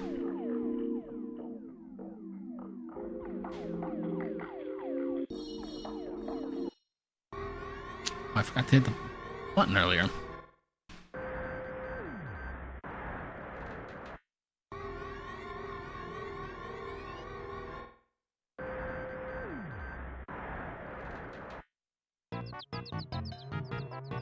And now it doesn't want to do it for me.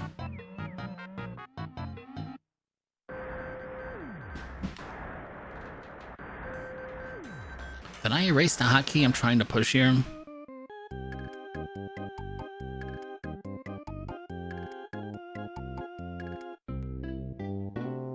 Hold on. Can I not go straight south from the...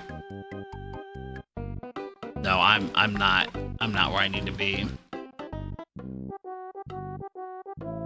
I'll have to reset and throw this time out.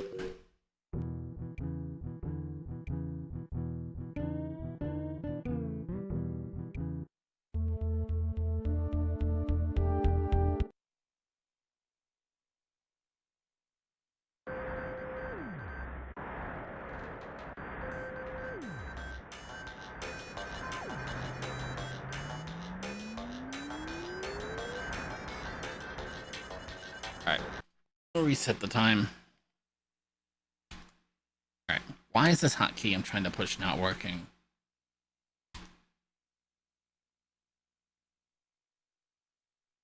It's supposed to work whether or not the window's got focus. Otherwise, what's the point of the hotkey? Oi.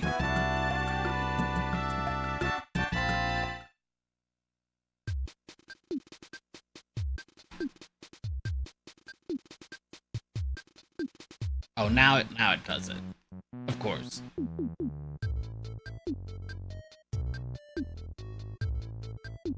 Whatever. Hotkey doesn't want a hotkey. Alright, let me try that one more time. Game over, out of bounds. Run the Scraba.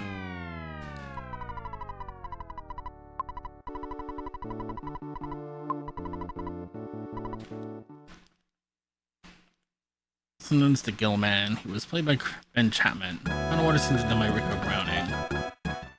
Can't be Aquaman. It wouldn't be a monster. Creature from the Black Lagoon, that makes sense.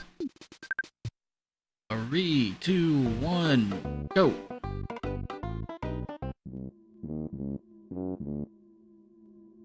I think we'll go southwest to Summers. Yeah, now I should be able to just go south.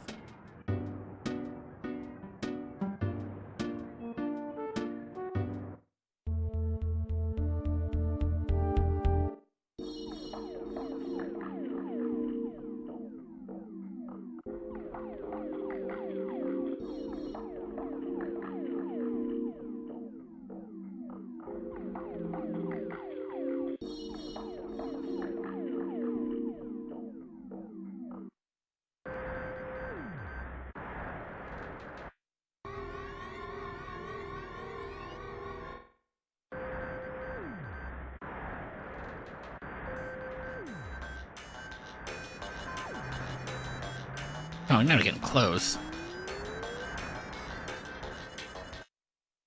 Here we go. I don't have the town map on this stupid save file. Doggone it, man. Alright, it was like 1:11 to get the Scraba. 1:15 to walk out the door.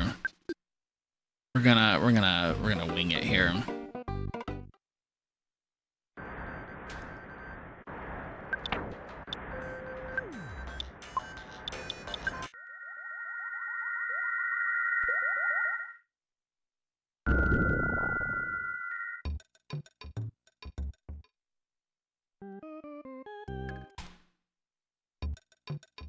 $115.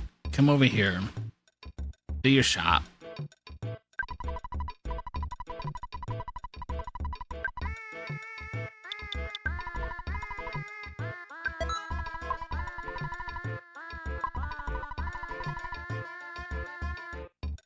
Walk back.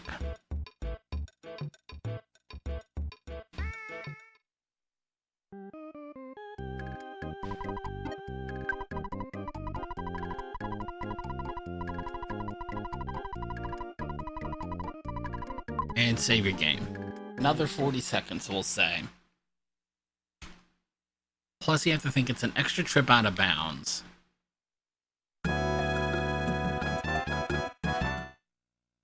We're almost at 2 minutes. This is a 2-minute side quest, and I haven't even calculated all the time yet. That's equivalent to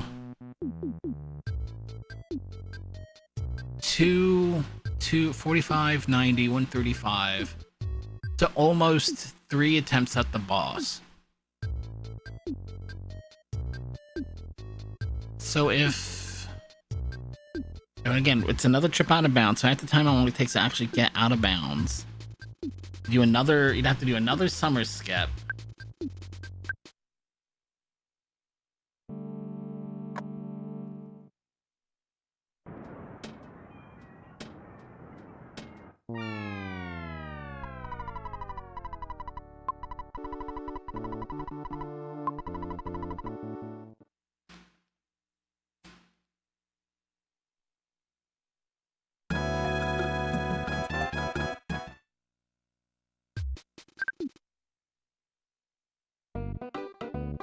It's another 30 seconds. 2.5 minutes, we'll say. 2.5 minute trip to get there. Oh, I need to get the town map on this game. Wrong button.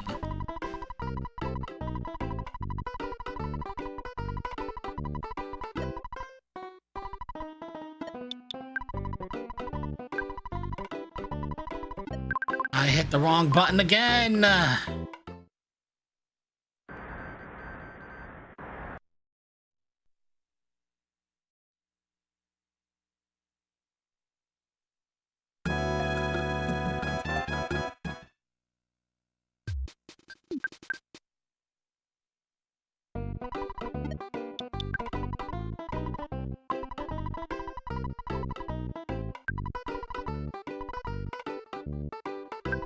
Oh my god.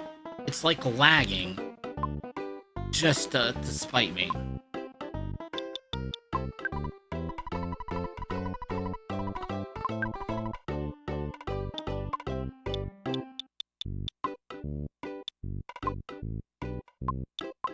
Where's the town map?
Bye.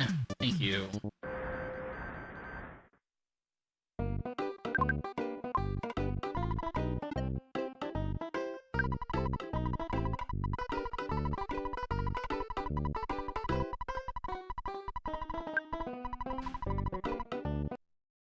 Alright.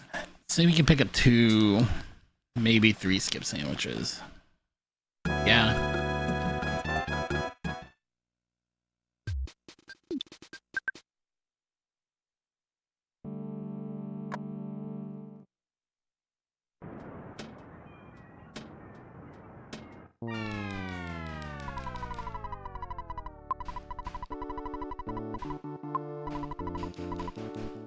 It'll turn that 2 minutes 30 seconds into what?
I know we'd have the cash for more. I don't know if we have the inventory space for more.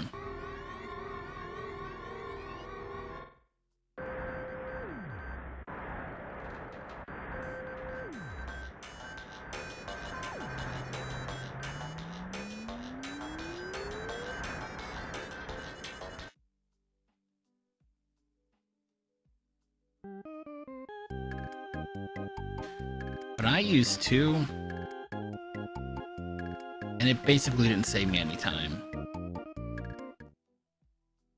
A couple of seconds, that doesn't seem right, but they don't last for very long. And you gotta pick them. I just don't think it's worth it.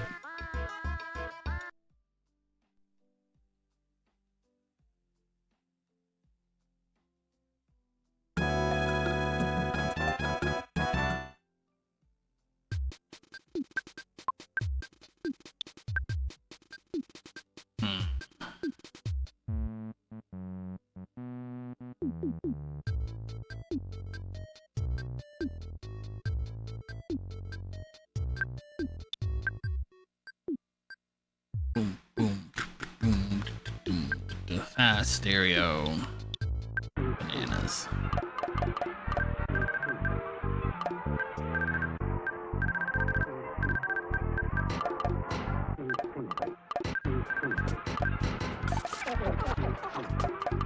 I just don't know if I'm in the headspace for a run now.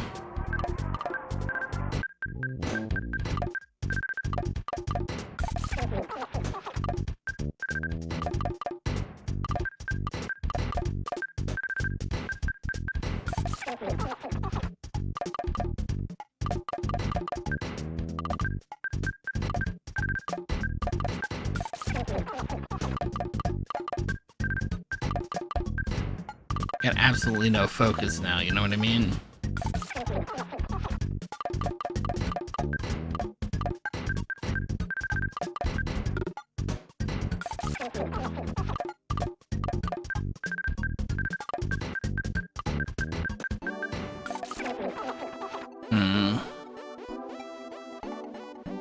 Maybe we'll save it for next time. I wasn't planning on streaming tomorrow night, but I probably could. I just try not to plan. I try not to schedule a stream the night before I know I'm going into the office. I should be able to stream tomorrow night. I think we'll get a run in tomorrow.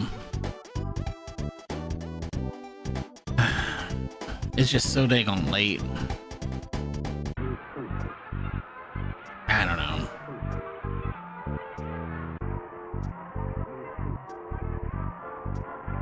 No, let's get a run in. Let's get a run in.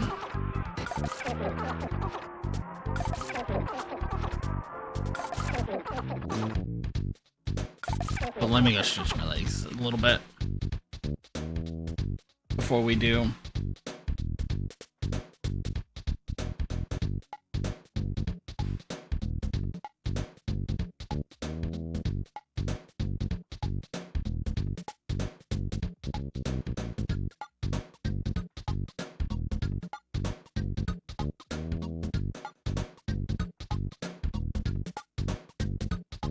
Alright, I'll be right back.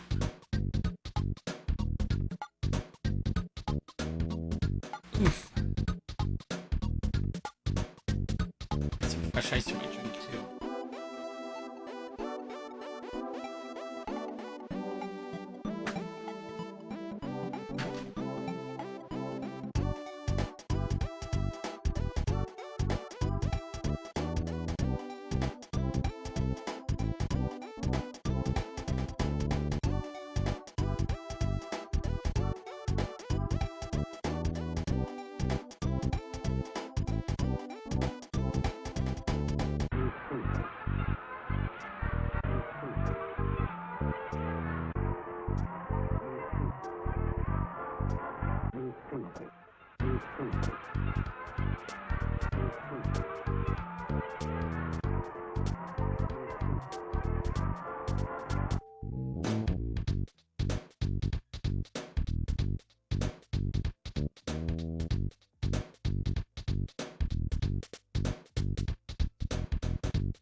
Okay. I grabbed a snack. I got some iced coffee.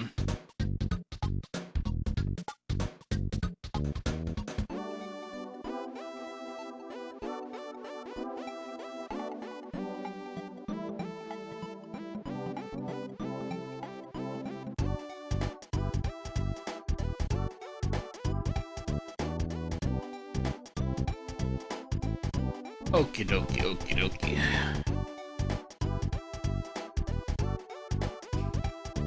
Let me eat my granola bar here, then we'll get started.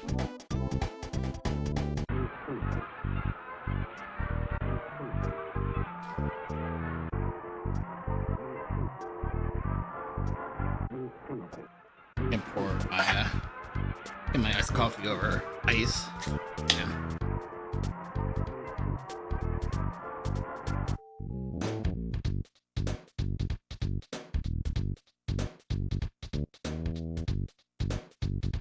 Boom, boom, boom, boom, boom.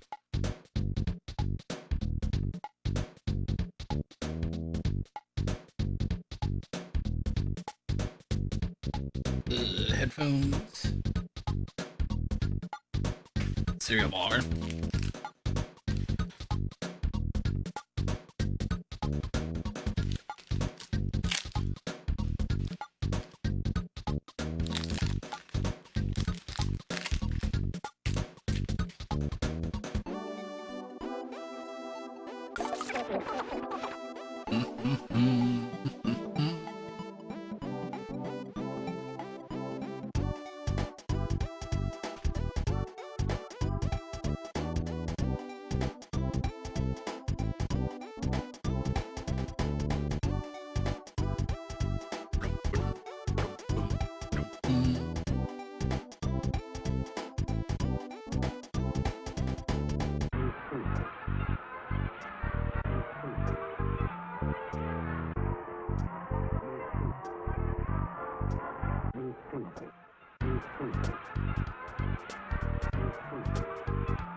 And I'm upset.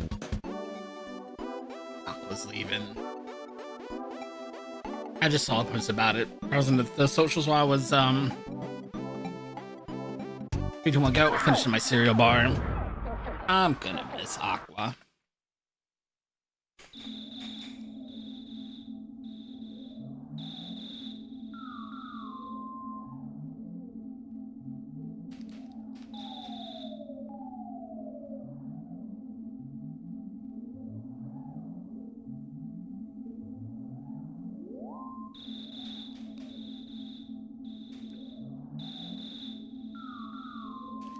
Boo boo doo woo.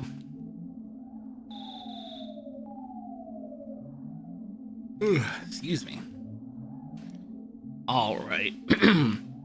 This is EarthBound Pokey %. We're opening up with a minute 5 long unskippable cutscene.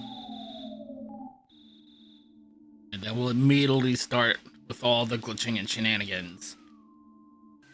It is called Pokey % because we are going to have Pokey in the party pretty much from the jump. But who we're not going to have is Ness. Alright, minute 10 long opening cutscene.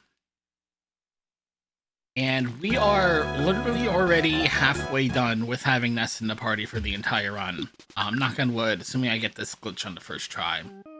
What I want to do is take Pooh here, and as you're about to see in this lovely text box, it's going to interrupt my movement. We're at very low hit points and we're taking damage over time. That's why we're going to see this flashing for the majority of the run. And what I'm trying to do is let that game over happen, but I want it to happen in a specific way. Come over here, wait for screen to flash. And I want to get this game over as I'm stepping back onto the staircase, and I might have been a tad bit late, but we'll see what happens. Staircases in EarthBound are very complicated. There's a lot going on behind the scenes, much more than you might imagine, considering it's a pretty simple staircase. But one of the things that's happening is that it's teleporting you to that staircase.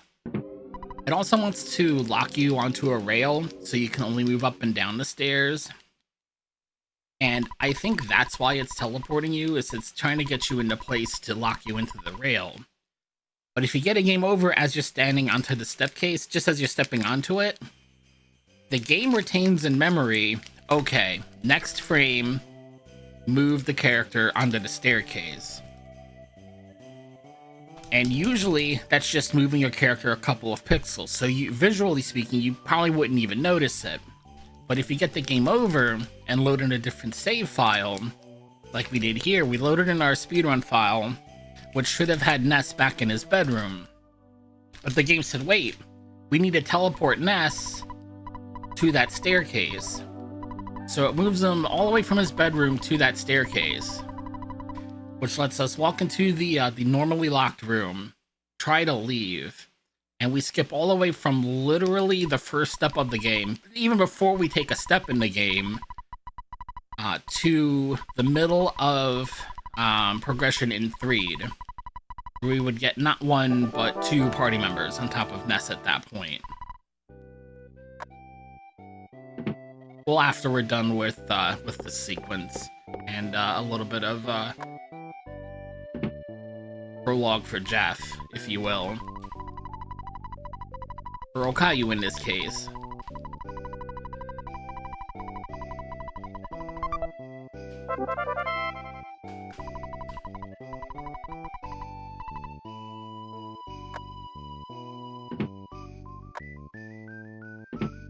So we're gonna play through the Jeff sequence pretty much as normal. And then we're gonna go out of bounds as Jeff again as well. Because again, we're done with Ness. Ness is not going to be rejoining the party in any active way. He's not going to get EXP. We can't use any items in his inventory, including, very importantly, no ATM card. That's going to be kind of a problem we have to work around throughout the run. But we'll make do. The only thing Ness can provide is a gigantic wall of text later when he gets a ton of EXP. despite not being in a party and still level 1. It's a gigantic sized wall of 35 level ups, I believe it is. 34, 35 levels he'll gain all at once. Yep, save the game, reset, and now we're gonna go out of bounds. We're gonna use another stairs glitch. It's gonna be at a different location, but that's not really the thing here. What I want you to pay attention to is when we get our game over in relation to being on the staircase.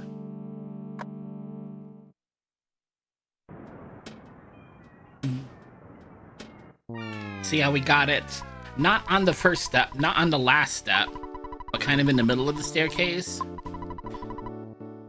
One of the things that the game is doing when you stand into a step onto a staircase is it's turning off the switch that detects collision when you walk into a wall. So basically, you step onto a staircase, you can walk through walls until you step off of the staircase.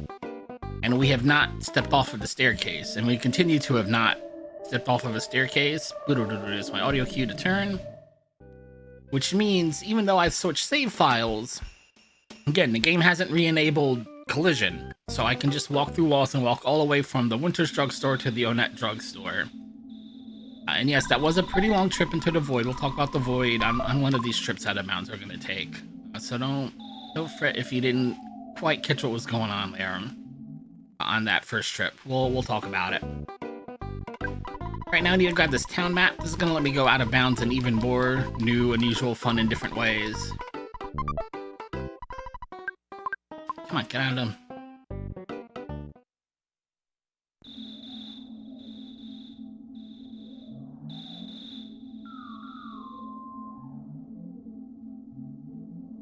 Ooh. Ooh. Ah, fight me.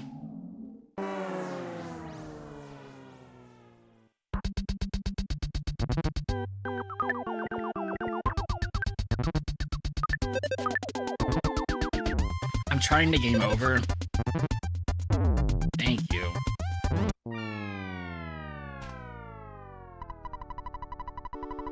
Oops, wait. This is the only time I want to continue. I almost hit the wrong buttons. So we've got a town map in our inventory, and we got sent all the way back to Winter, so I'm going to save again. Go back out of bounds. And on this trip, I can definitely talk about the Void, because now I have the town map, so I can kind of show off how the mechanic works. First, we got to get back out of bounds, though. So back to Summers. Oh, and I fat-fingered the input. We're gonna have to reset that. I didn't feel like I was fat-fingering it. I feel like it just dropped my down input, but that's probably not the case. That was just weird. It's not hard to hold the directional button. There we go. I mean, a diagonal direction.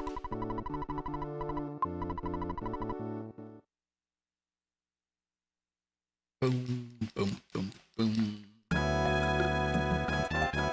Alright. So, the entire world of EarthBound exists on one big map file. Even though we're in the Void, there's actually something here. We just can't see it. The game only loads in the graphics that it needs for the room that you're standing in when you change areas or you load your game. So what I'm gonna do is listen to the music, and when I hear the meteor crash, this means we're back in Ness's house. So if I open and close the map, the game's gonna check my position and load in the graphics that it needs for that room, which was, the hallway outside of Ness's house. And once you're able to see something, you can interact with it, at least if it's like a door or stairs or something like that.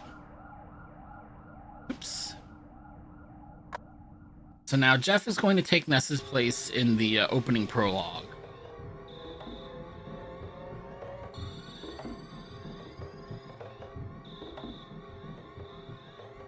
And if you're really familiar with EarthBound, other than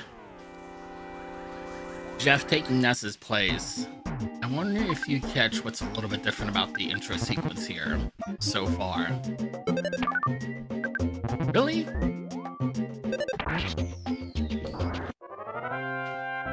But I'll give you till we get up to Pokey to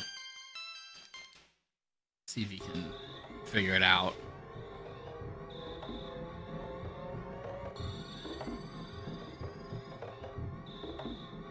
Like to avoid counters if I can.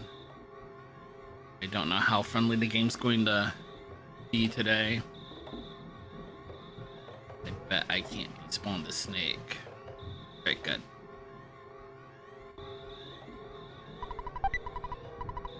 The money route is pretty tight in this category, so I'm gonna pick up any free food that I can, as long as I'm walking almost, you know, right next to it.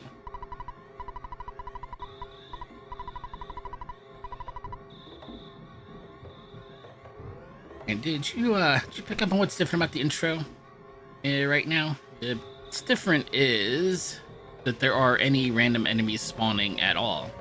There's not supposed to be any enemies here. You're just not gonna let me despawn you, are you?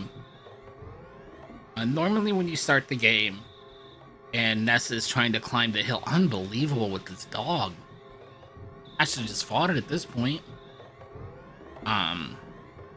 There's not supposed to be any enemies until you go up and talk to Pokey and go all the way back home. There's not supposed to be any enemies. That's because the game controls enemy spawns more or less on an on-off switch, we'll say. At the start of the game, the switch is turned off, but certain cutscenes, like going to Snowwood and being introduced to Caillou, being introduced to Jeff, will turn that switch back on. Just fight me. It's just not gonna let me by. Which means even though we're in the very opening segment of the game, there's still random enemies for me to deal with, unfortunately.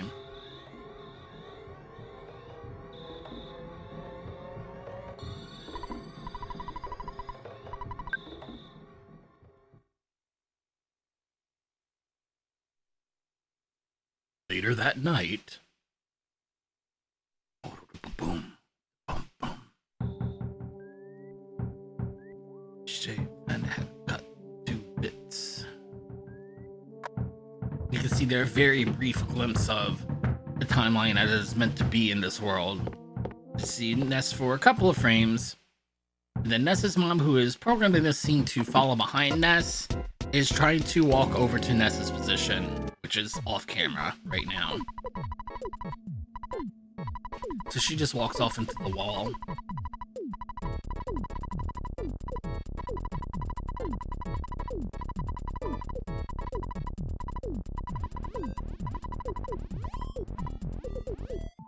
And right here, talking to Ness's mom is a very important cutscene.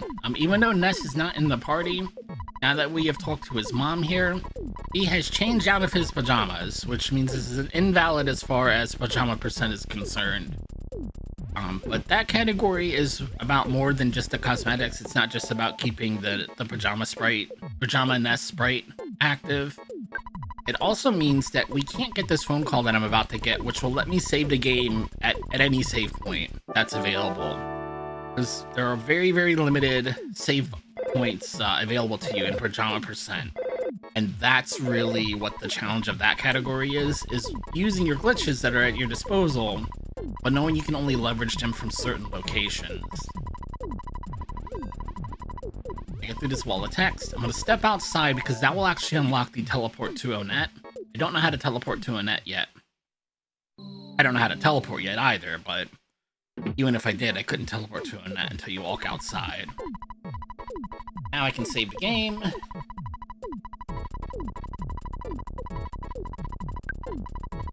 Reset. Split. 30 minutes behind, takes 2 encounters, thanks a lot. Border fonts. And we're gonna head out to some magical mystery tour. Oh, it's before and after. I didn't look at the category. Presidential assassin who want to claim. Hold on. I can't do that and look at this text box at the same time.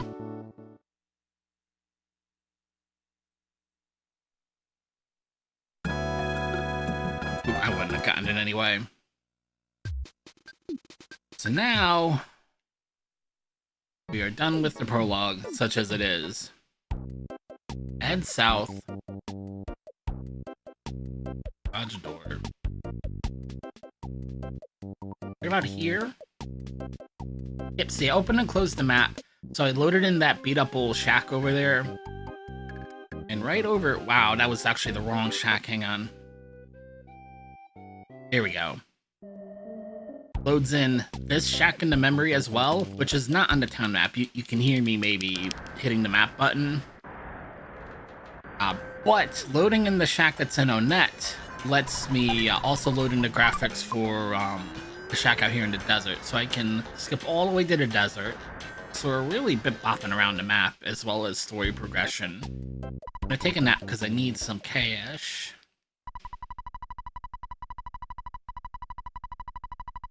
And I want to fix that broken spray can so I have some extra cash. And I'm going to save because I got a funny feeling I'm going to eat an encounter out here. You can see it cost me like, what, 10 seconds we'll say?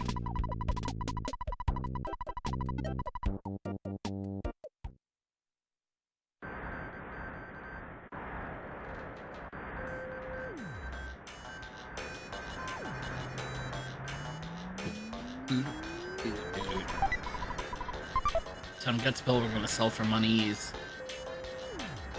Stay over there, water buffalo.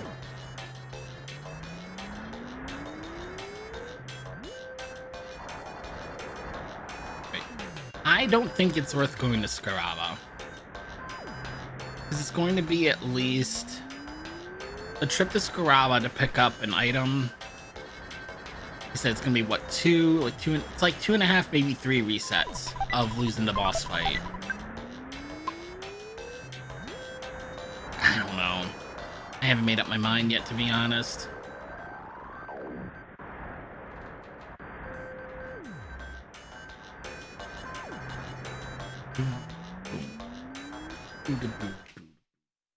We haven't finished a run lately, so let's go get our safety item, assuming that we can.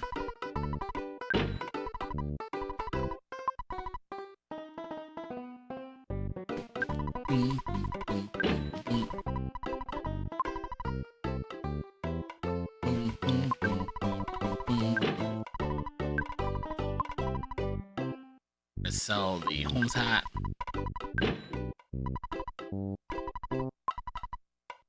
And a pop gun.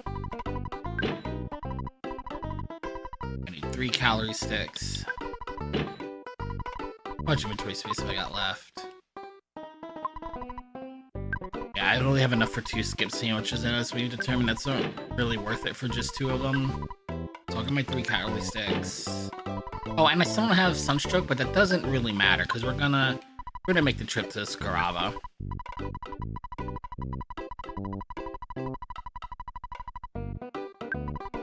Save, reset.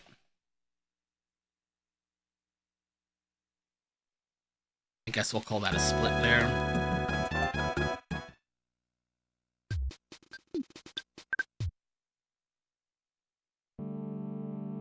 It feels a little disingenuous, though.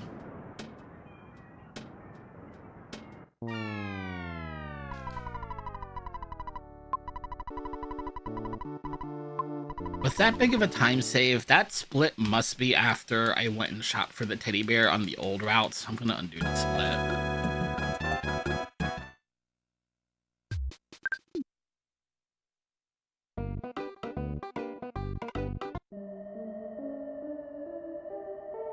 Head southwest until we hear Summer's music. And we'll head south. Until we hear silence, and then we know we're in Scaraba.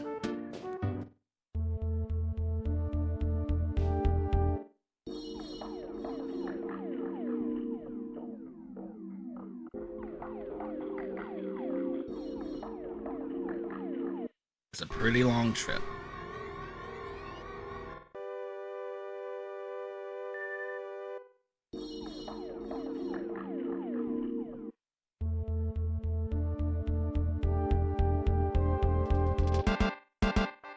And I still have to get Sunstroke.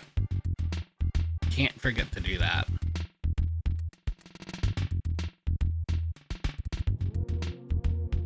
Should be hitting silence soon here.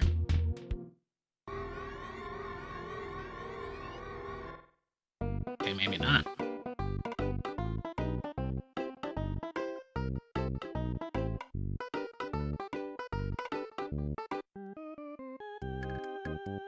Oh my god, how did I miss it again? How did I miss it twice? I don't understand how my trip was so far off.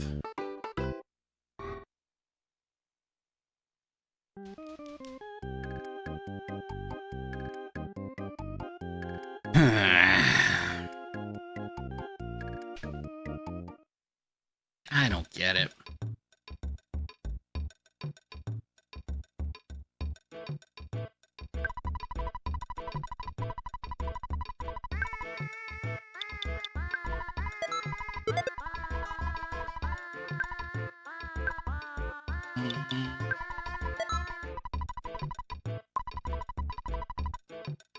Let's go try and get our sunstroke.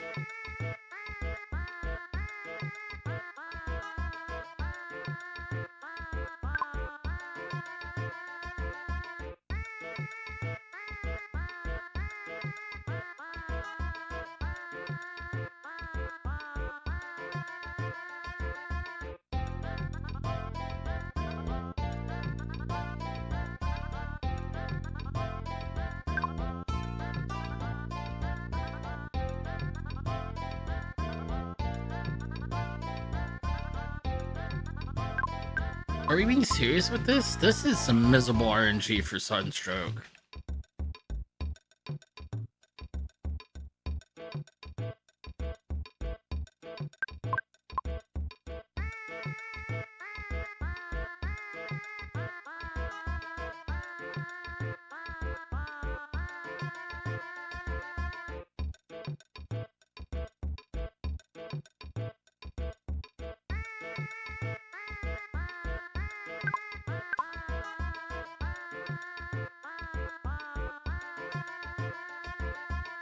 I know you can get it over there, but it's being stingy.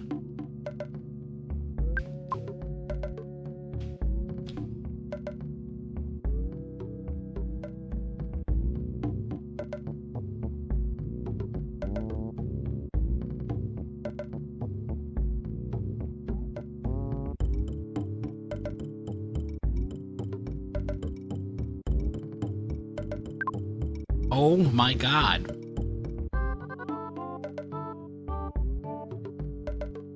This game does not want me to speedrun it. It's been like this all week with the RNG. Like, there's bad RNG and then there's just middle finger, you can't win the game or even make any progress RNG.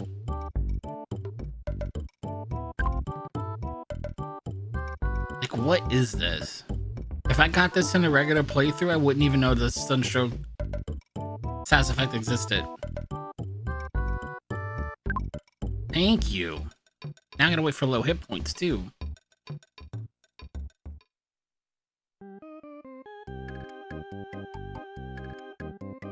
Goodness gracious.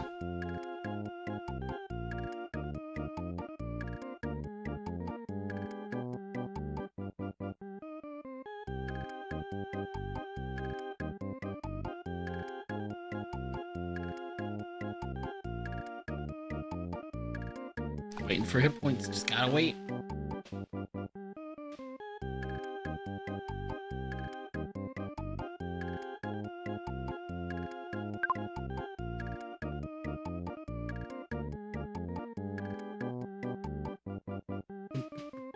Poker, what is poker?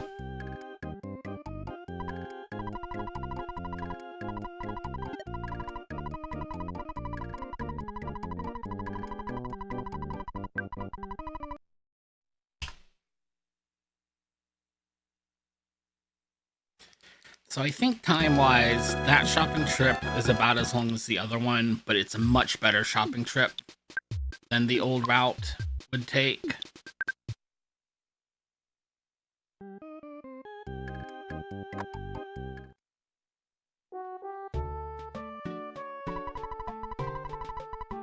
The teddy bear, I don't think is as helpful as I'd like it to be.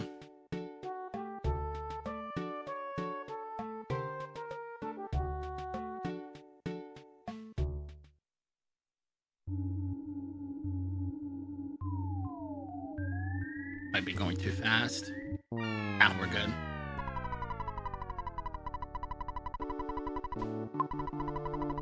So we should get teleported to the staircase in 3.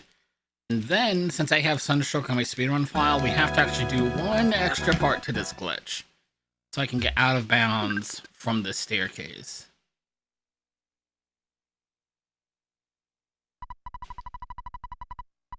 There we go. So getting the text message there about our health being low, just as we're stepping on the staircase. Getting a text box, but not a game over, importantly. Let's just get out of bounds from here. And remember, we're walking through the void, but that's because none of these graphics are loaded in. The only thing that's loaded in is that one room we just left with the staircase. But it's a pretty small room. There's not a lot of different tiles in there. So that tile set actually gets shared and is used in different rooms as well. So if we just keep walking here, boom, boom, boo doo bow, ba bow, ba boom, boom, boom. Turn here, and we're gonna end up in, excuse me, Dungeon Man. Drop down the hole so we're back, air quote, in bounds. Gonna need to heal up here. Grab a present, and now we've skipped another huge chunk of the game. Just gotta get through without getting into an encounter. Run away, run away, run away.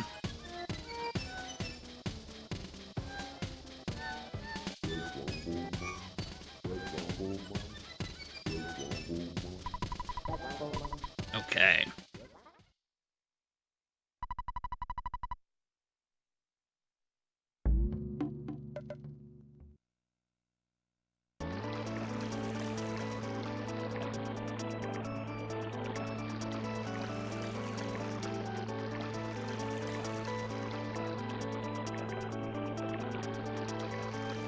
We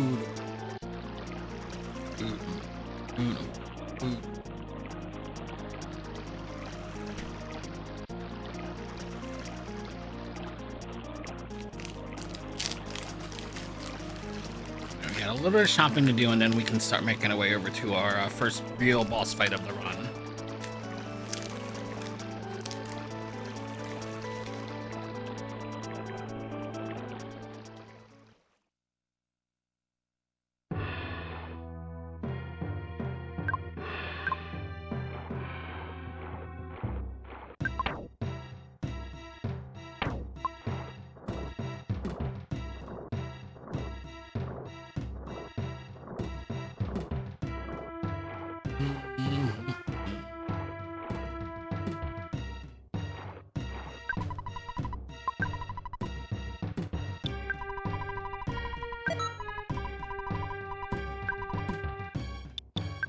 Bottle rocket, thank you. Not quite enough for the super bomb, but that's okay.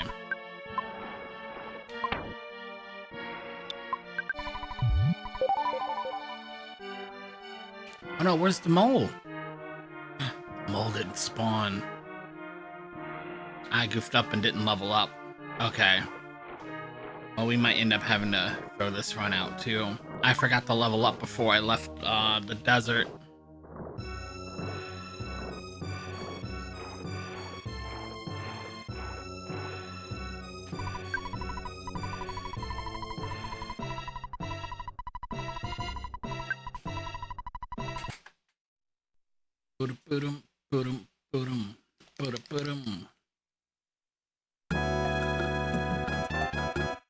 I bet it'll be there if I load back in though.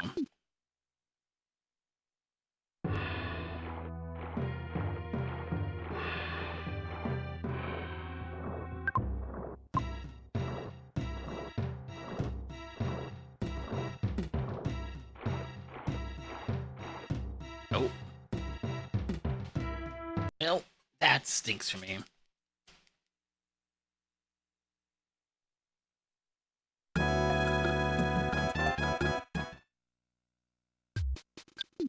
That's okay. We'll make do with our minimum level strats.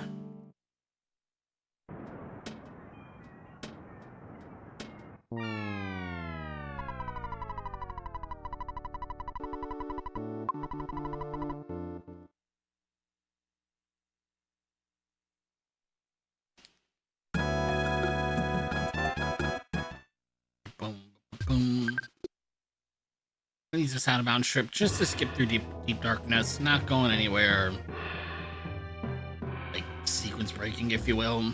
This would have been our next stop anyway. We're just going to avoid having to walk through the swamp, which is very, very slow to walk through.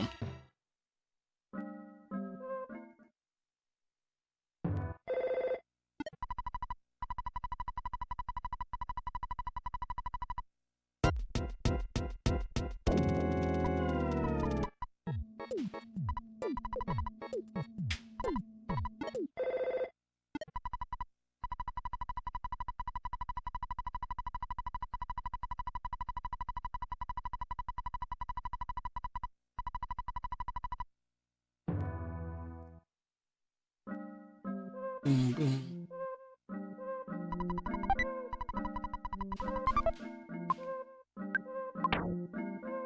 Only two times. Yeah, we got enough healing.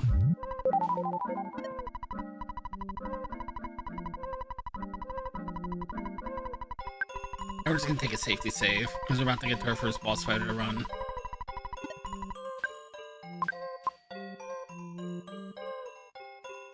Excuse me.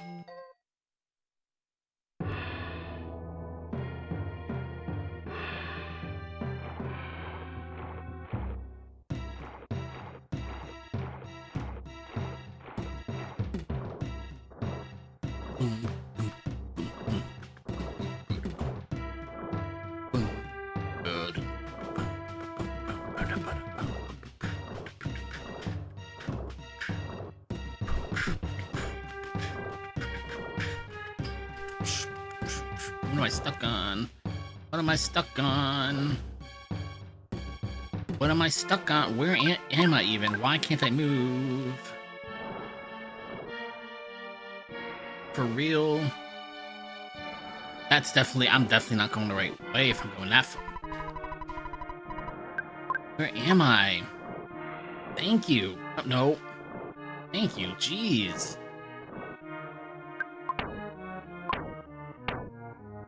I'm gonna have to burn both my healing items. I got so lost out there in the muck.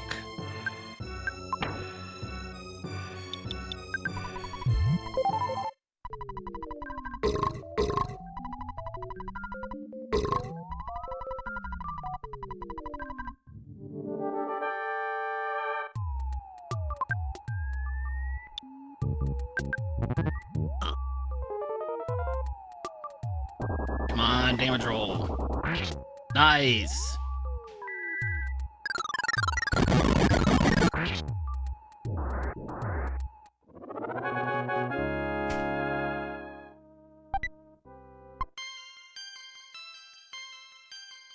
I've actually got a run going today. See, going to get the crystal charm that I picked up increases the floor, increases the minimum damage I do with those bottle rockets. Theoretically speaking, there's a chance you can miss all of them, I suppose, but odds are I'm far more likely to deal enough damage to one-shot the boss. The problem is that, as you can see, it was like a 2 or 3 minute trip to go and get it. Plus, I got miserable RNG picking up Sunstroke. So we should be ahead by a minute now if it weren't for the miserable Sunstroke RNG. But I could be 3 minutes ahead if I get that same boss fight where I beat it on the first try anyway, but I don't go get the crystal charm. It's technically optional, but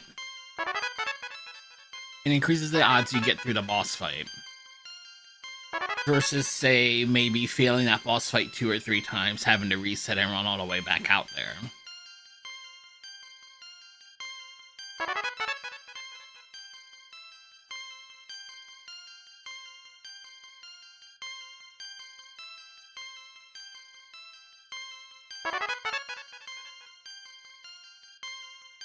See, we're headed to Winter's next, if I remember correctly.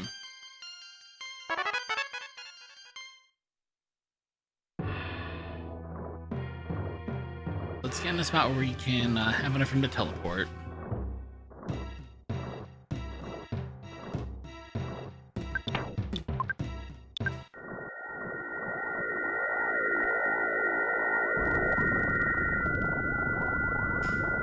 And pick up some skip sandwiches.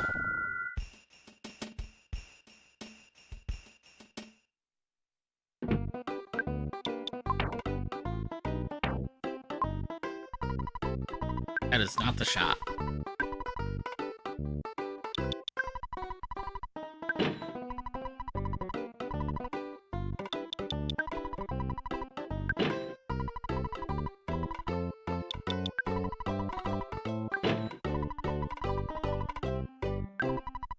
Yeah, I didn't mean to hit that. Stop.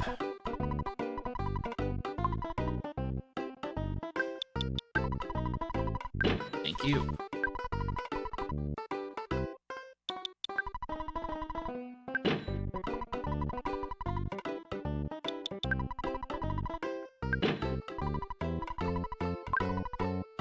Guess I could have sold that ruler anyway, so I had the inventory space.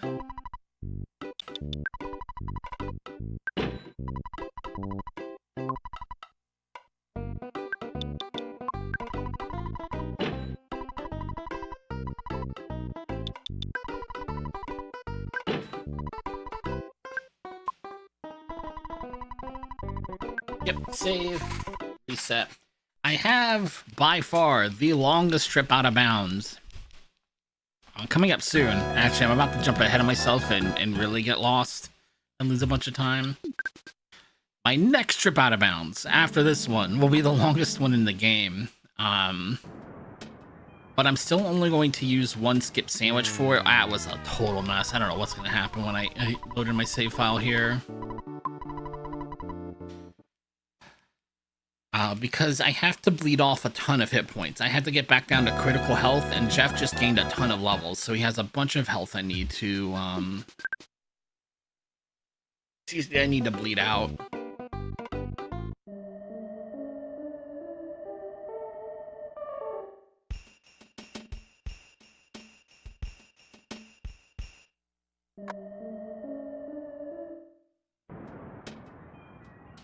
Oh, yeah, my stairs glitch got all goofed up.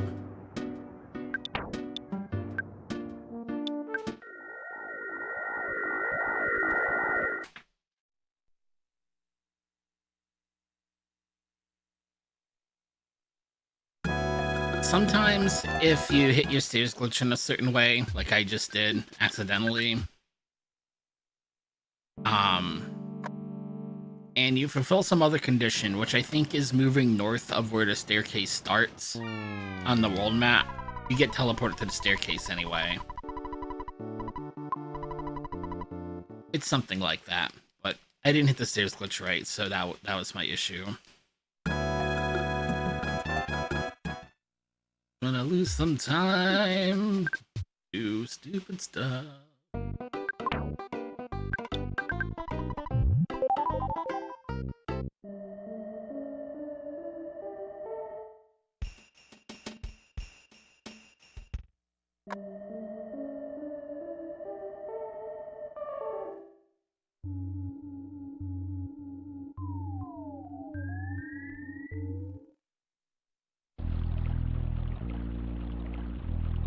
Once we enter the house here, the game's doing something very important in the background, because we're about to watch it wants us to get into this next cutscene with Pokey, Evil Pokey, who's waiting outside the cabin for us to leave. And because it wants to make sure we hit this cutscene, it's doing two things. It's turning off damage over time effects, and it's turning off random enemy encounter. You know, it's turning off enemy spawns, I should say. But it doesn't expect us to have teleport. So if I teleport and run around the fence so I don't bonk, teleport away, we don't watch the cutscene, which means we don't turn the switch back on. So for this point forward, until I watch, air quotes, some cutscene, there are no enemy spawns for me to worry about. And that's going to be for a majority of the rest of the run. We're not going to see enemy spawns. Part of that is because, like we're about to do, or we take a big long trip out of bounds, but some of that's just because there's not going to be any enemies. which is really, really nice. It's just a shame that it takes us so long to get to that point in this category, but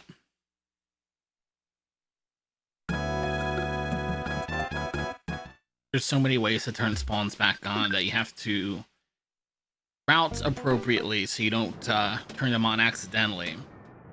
I'm going to use one skip sandwich here, because again, it's a long trip, but if I use the second one, I end up just waiting for my health to bleed out anyway, so we're gonna hoof it southwest until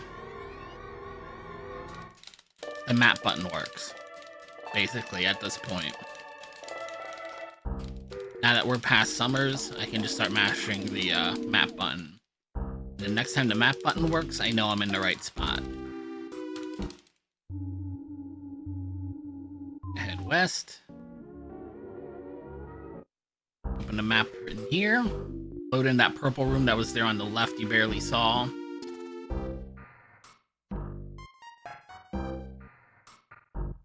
And then go all the way back northeast, all the way back to where we started.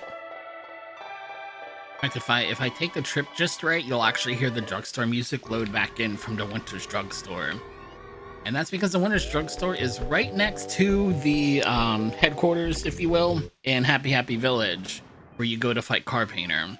And it's gonna let us skip having to fight all of the minion fights, all the itty bitty fights on the way to fighting Car Painter. We can skip all of those. We can skip having to do the fights, do the level up text, this, that, and the other. Skip having to use all the resources. Just get right to brass tacks, as it were.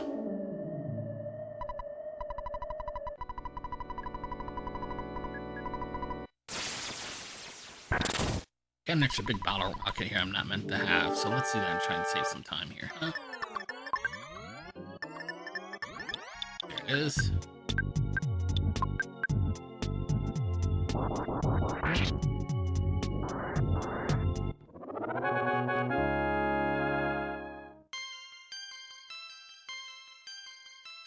We're still gonna lose time because I ate that one bad reset.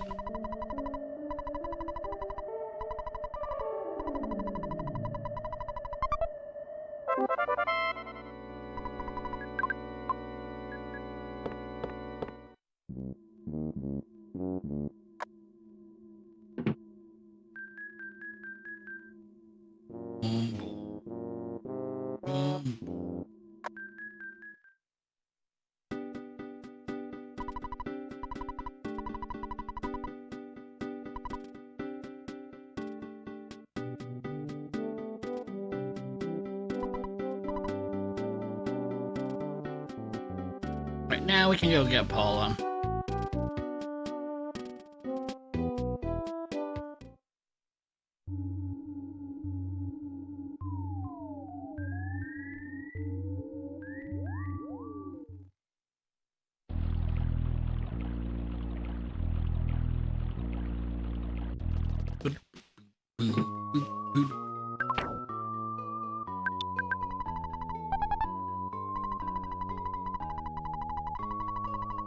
And now we've got our full party back together.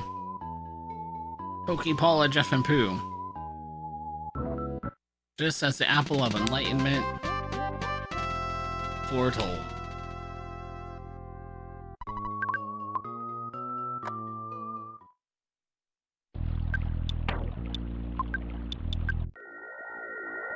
Right, next up is the Starman base. We have to go fight the Starman DX.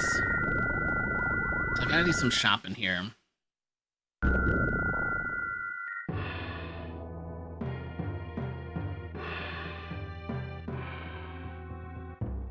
Again, we're still waiting for Jeff to hit critical hit points.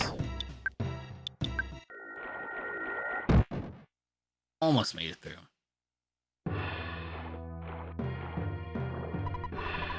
And this is why money is kind of an issue. We don't have an ATM card, so the only way we can withdraw money from the bank is to talk to this guy.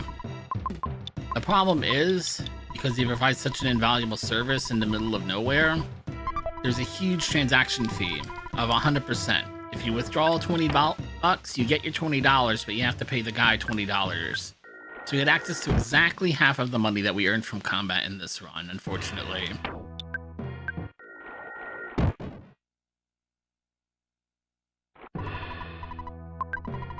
Have anything I can sell? No, we already sold everything. I need one multi-bottle rocket. It's gonna go to Okayu. Super bomb would hurt. With the super bomb, I've already got an inventory. Where is it? Where is it? Where is it? Maybe I didn't buy it. Oh, I didn't buy it.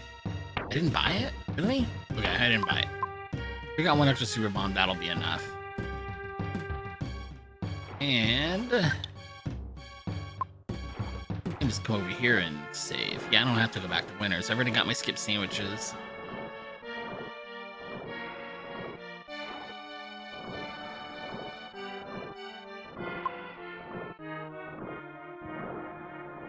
Just trying to bleed off hit points now.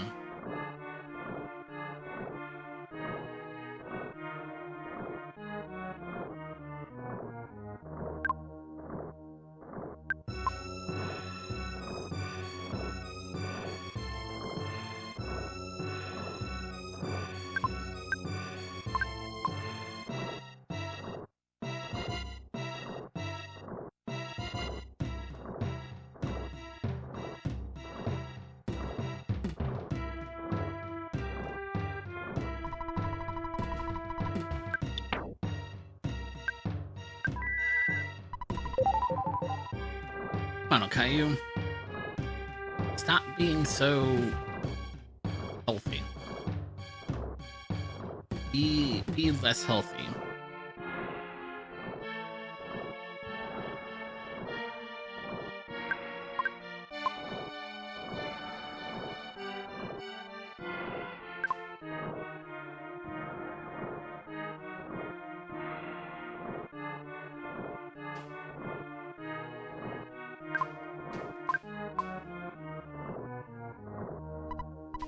There we go.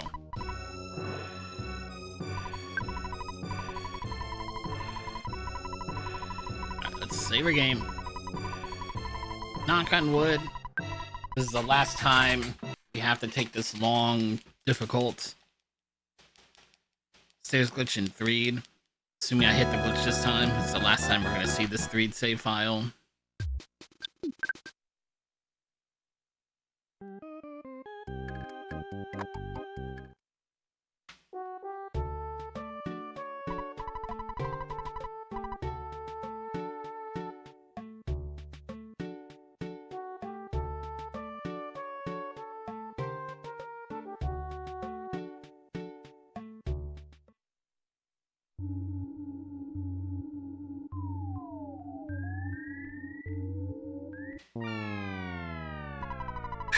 Alright, we're halfway done.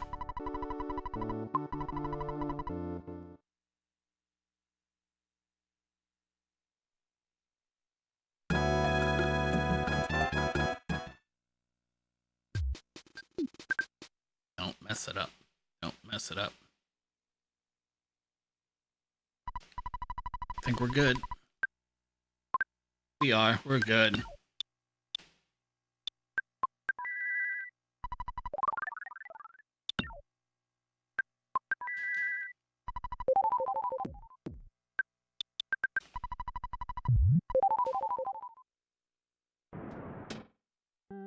So I'm gonna listen to my audio cues here.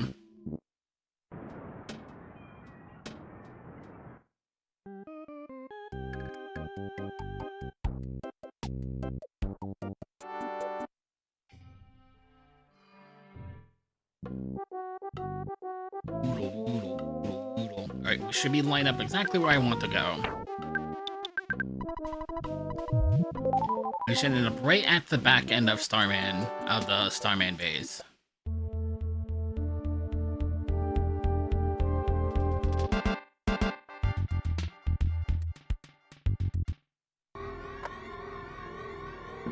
Yep, there we go.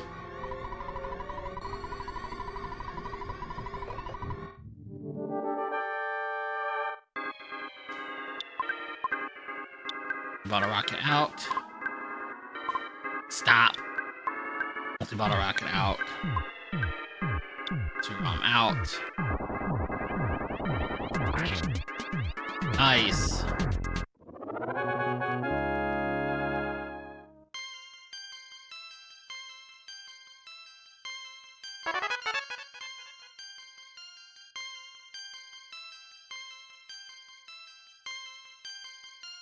You know, now that I think about it and have actually gotten to go through the run with having the Crystal Charm, it'll also help us on this fight. So I think it's worth it. Strictly speaking, the fastest way through is to not get it and then get really, really good RNG. Strictly speaking, that's just the fastest way to do it.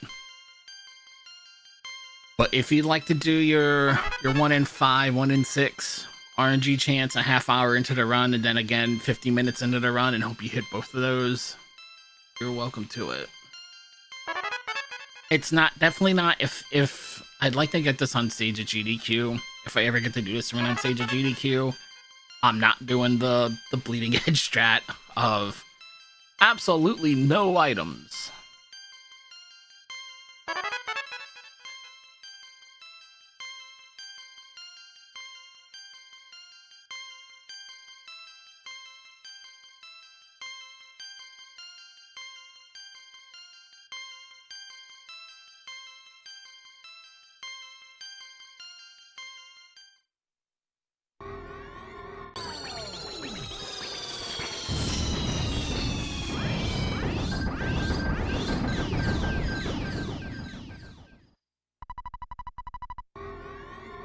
Okay.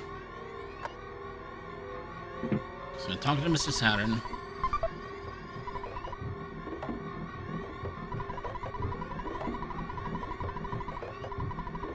Talk to the doc.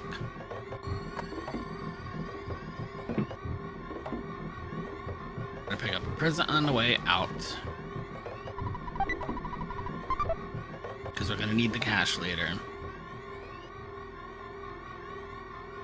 Even now, we're worried about cash.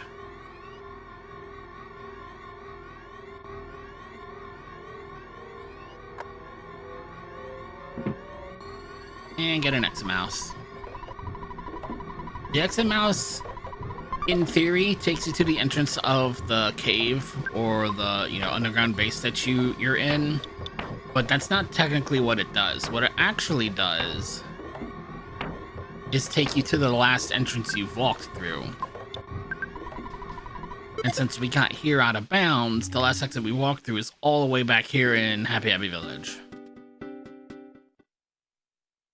Actually, I'm saving and I'm not doing 100%. We can teleport to Annette here.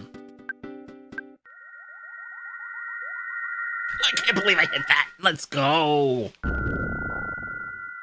right. Run up to the library real quick. Grab the Overcoming Shyness book.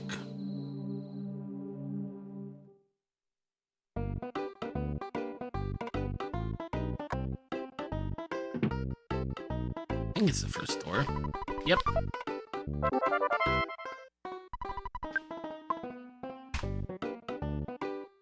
Now we can head to Tenda Village. Hold on, do I need to do shopping? I have no multi-bottle rockets, right? I need to go shopping first. Port to Deep Darkness. That's where I bonk. This is where I bonk. All these wide open spaces, that's where I just choose to bonk.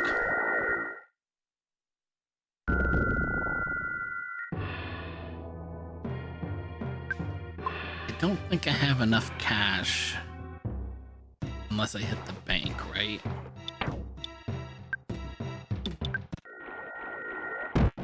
Which is unfortunate because this is a pretty long white walk down here.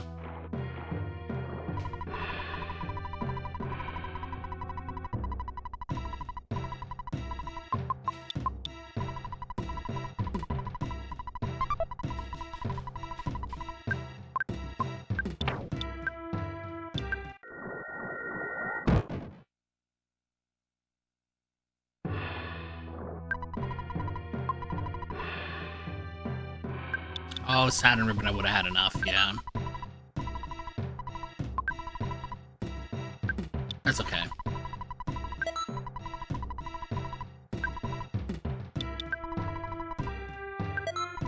Wrong person.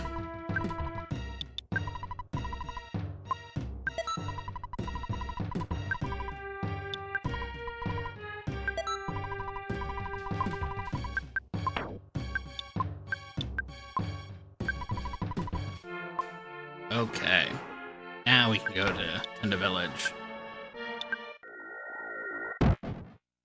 Stop bonking. Stop it.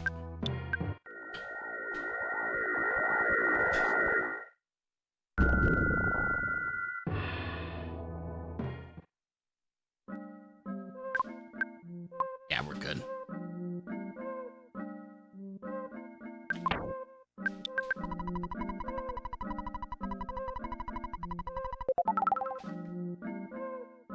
Chat, chat, whisper, whisper.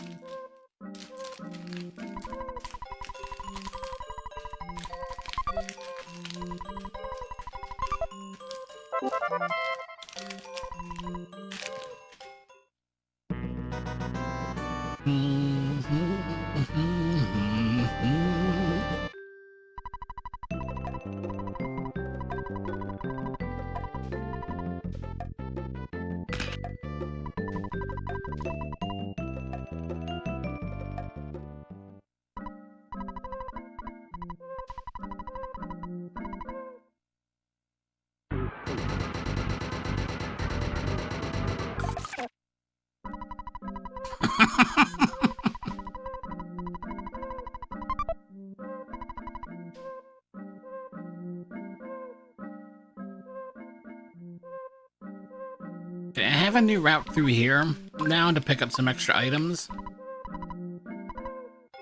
But I don't have the map pulled up in front of me, and I don't have my notes pulled up in front of me, so let's see if I can figure this out. Based on memory. I'm so sorry, I forgot I had to talk to you.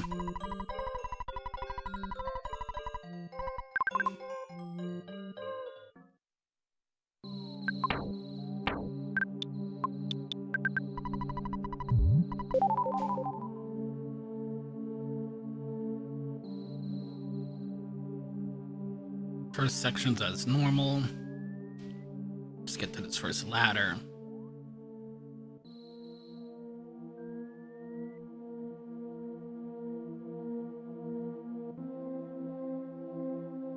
Here's where I'm pretty sure I deviate.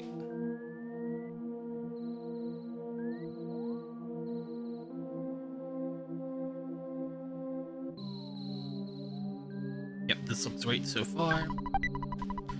Yeah, it's a res item. That'll work for me. A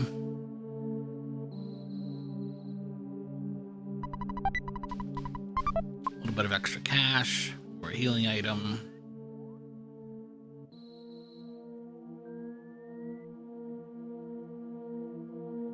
Yeah, we're right back at the exit.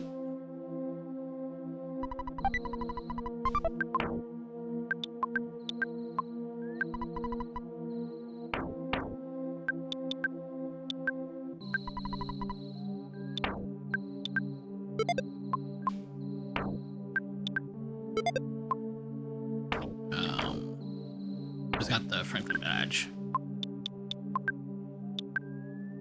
Yep. So we want to spread out. Yep. Multi-battle rockets. Yep. All right, we're good. Boss fight.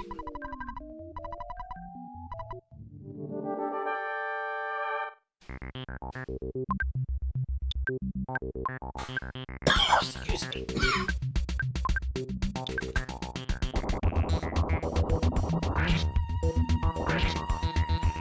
That was an amazing damage roll in the first turn from Jeff. From Okayu, sorry. Can't believe we did not get out of the first turn with that damage roll, to be totally honest.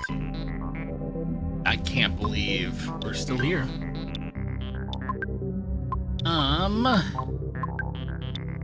I'll have to burn a Dragonite. Oh, I don't have any damage right now. There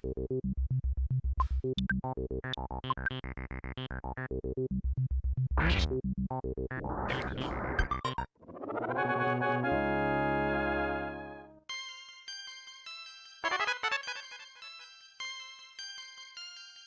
That extra multi-bottle rocket isn't extra. I do need it later. The problem is I bought it too early. I needed that cash for extra super bombs here. That's okay.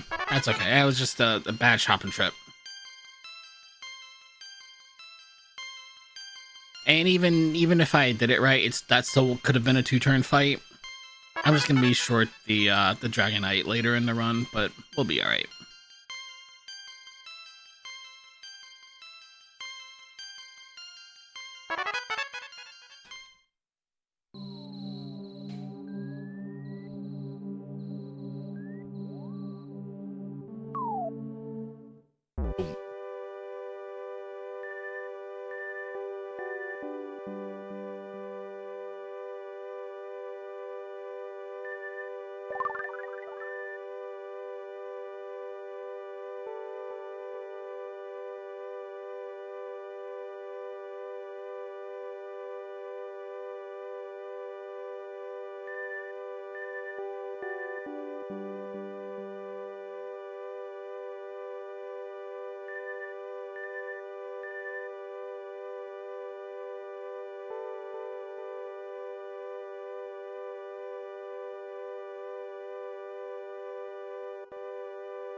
My favorite moment of this speedrun. Womp. Womp. Womp. We've got itty bitty Paula, itty bitty Jeff, itty bitty Pooh, and completely normal sized Pokey, who does not have a Lost Underworld sprite on his sprite sheet. We even got a tiny teddy bear.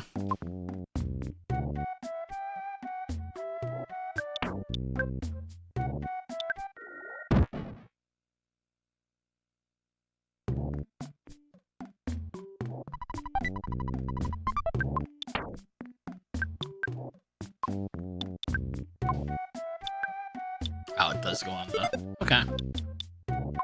Boom, boom, boom, boom, boom. Boom, boom, boom, boom. Okay, I think... This is when I would take another shopping trip, but I've actually got... No, wait. We're going to... Where are we going next? Think, think. Sushi. I can't even say my own name right now. Think. Going to Magic Hand next. I'd like at least... I need at least 2 multi-bottle rockets. I would like 3 or 4. If I can get 4, I'm technically done shopping for the end of the run, but any kind of issues in Magic Can't mean I'm gonna need extra ammo. If I have 5, I'm more than likely done for shopping for the run. If I could get 6, I'm definitely done, but I'm gonna have nowhere near enough cash to do that. Not even close, baby.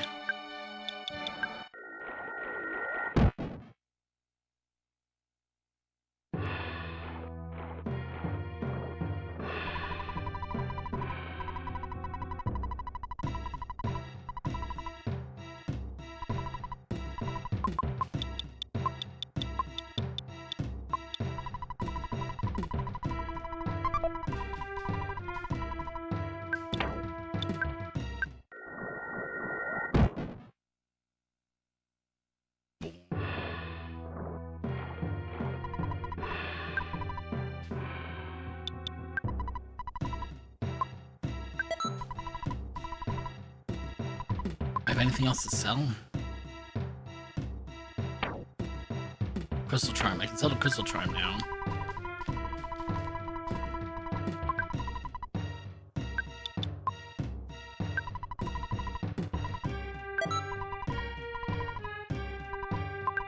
Is that it? I don't have anything else to sell. Why is my money feel like it's off? Because I bought the broken item and I need to fix it, for one. And I got bad IQ drops, so I don't think I have enough IQ to fix it. Let's find out. That's gonna sink so much.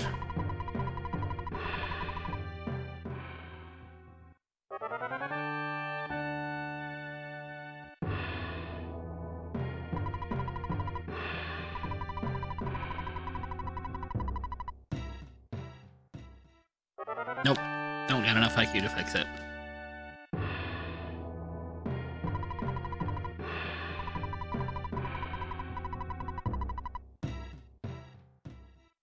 I think it's 32. That stinks.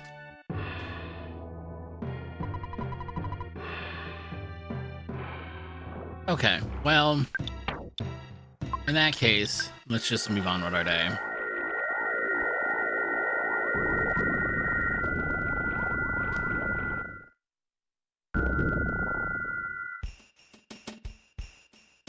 We will make do with what we've got.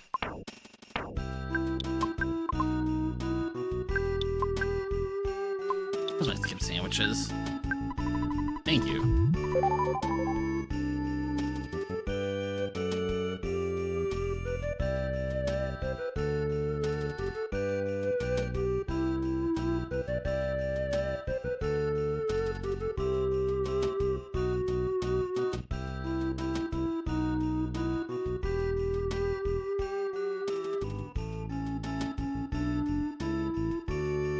Going to do our stairs glitch out of this tent this time.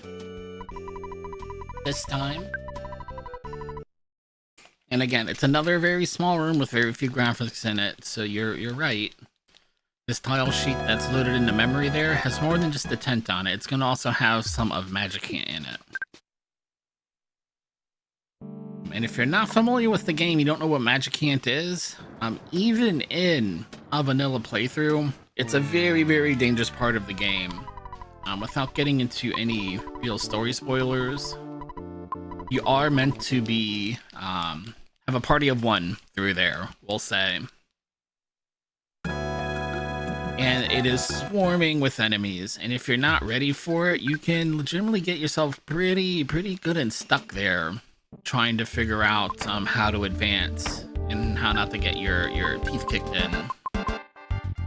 Use the skip sandwich, please. Thank you. I am not buying that many skip sandwiches early next run, because the menu is just messing me up, man.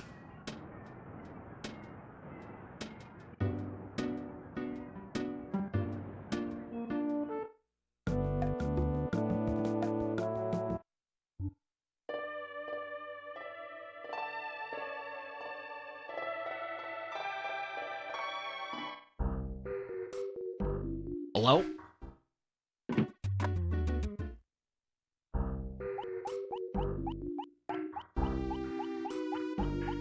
Boom, boom.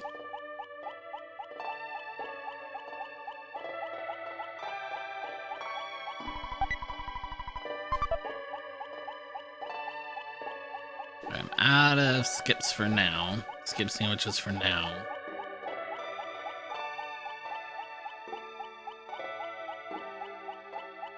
That's okay.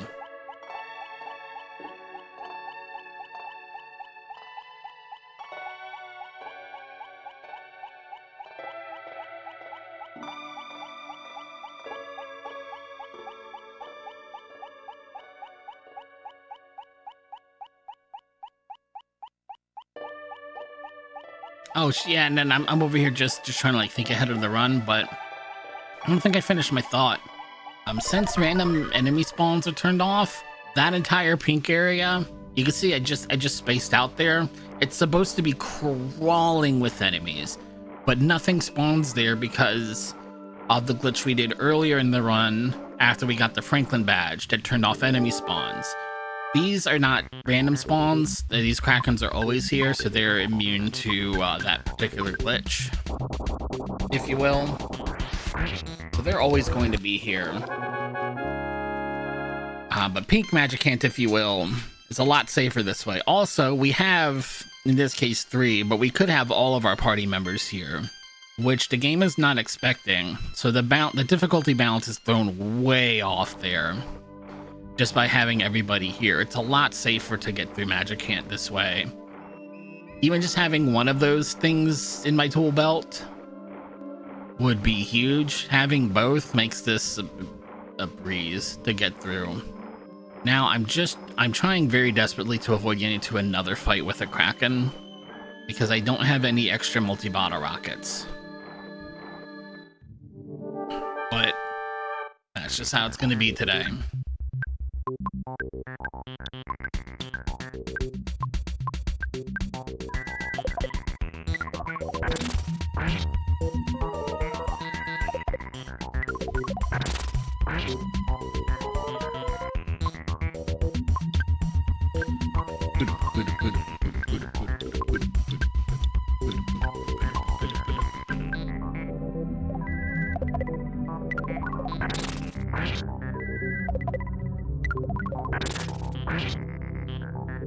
Uh-oh, we didn't stun lock the Kraken this turn. It might actually get an attack off. We'll see.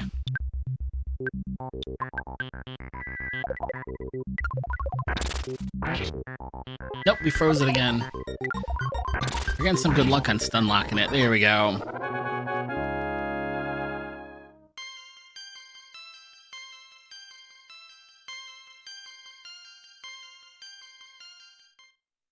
And now we're home clear. All we gotta do is get to the statue now. Again, this is meant to be a one-on-one fight where you do not have access to multi-bottle rockets.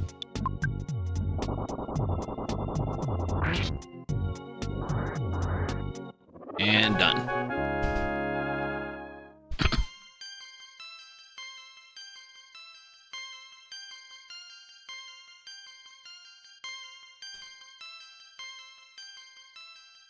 And we've got a huge, the world's biggest wall of text ever seen before in a speedrun here.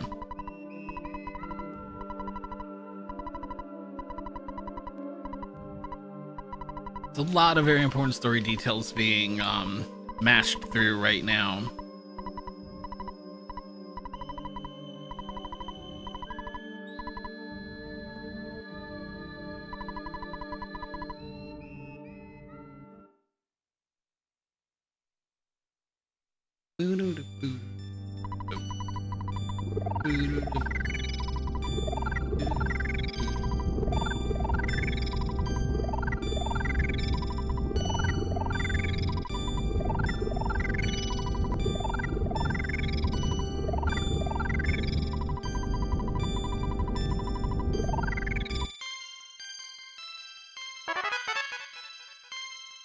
Also, Ness just got 200,000 EXP.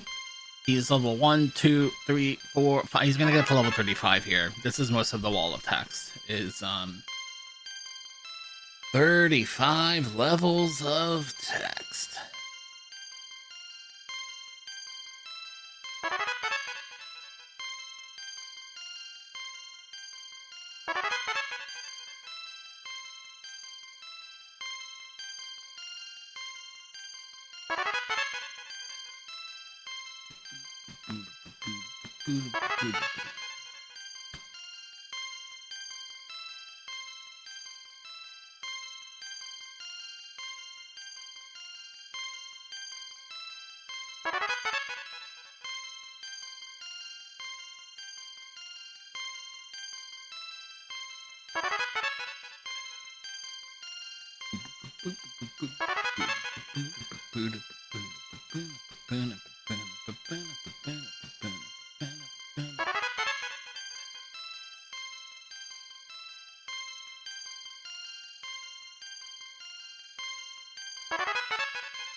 Not quite there yet.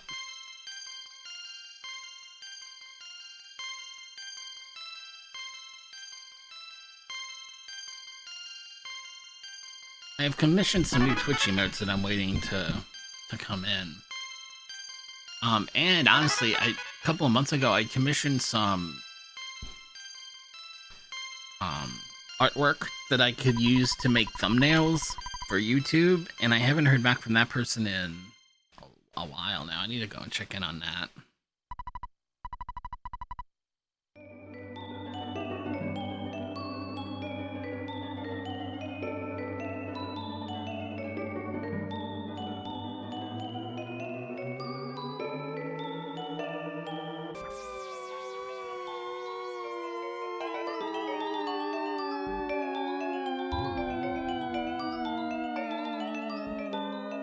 Yeah, that's something like, what, a 3.5 minute, almost 4 minute wall of text.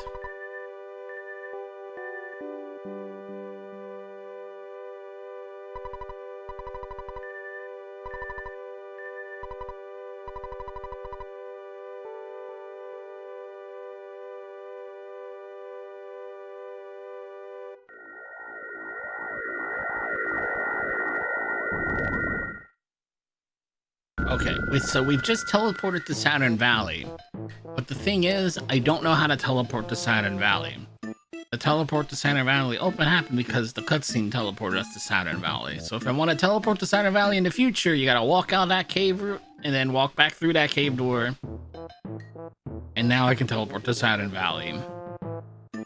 How many times do you think it took me to learn I had to do that before I learned not to lose like 3.5 minutes by not doing that?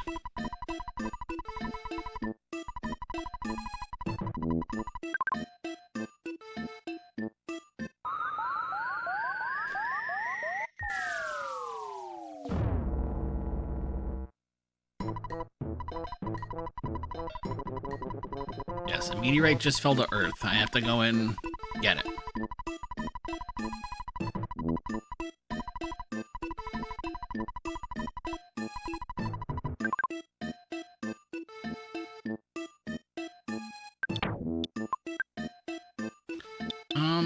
Do I have any shopping to do in Winters?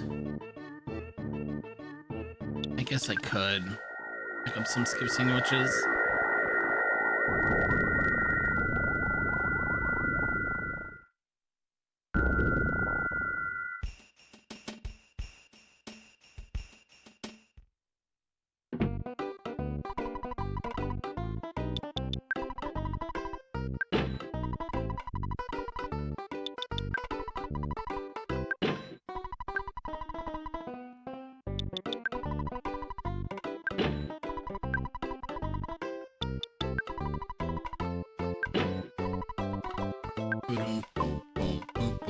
Deep Darkness next. We gotta finish up our shopping trip for the end of the run.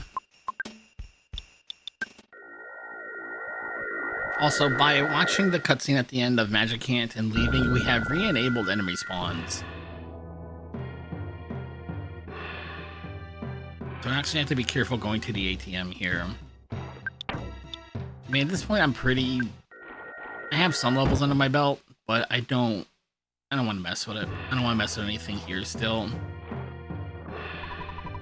ATM guy's going to set a nice pick for us here, so I don't have to worry about those enemies in particular.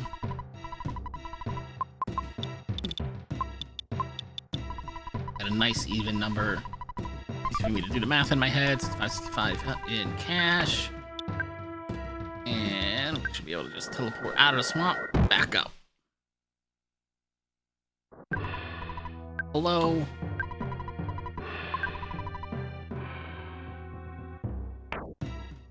Nothing else to sell.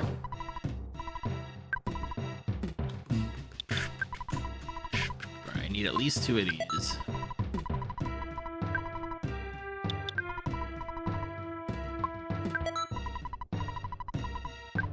And buy a 3rd one.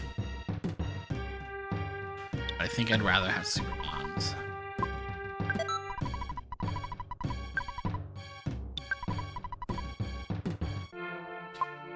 Paul's inventory is full.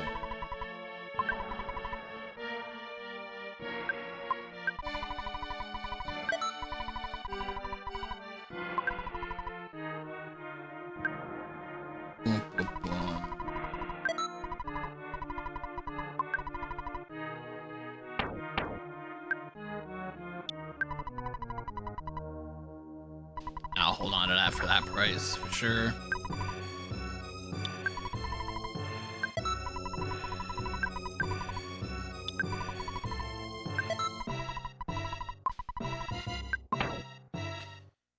Sea pendant, Franklin badge. Life Needles has to go to somebody else anyway.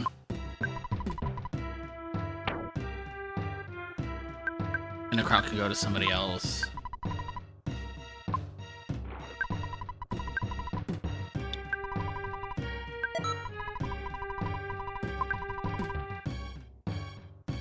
I find $12.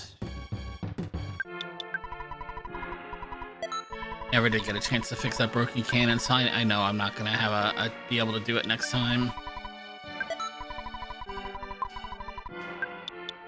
The problem is if I don't hit the IQ threshold, I don't get to fix it in time for it to matter. I don't get to get the extra bottle rocket for Magic Can.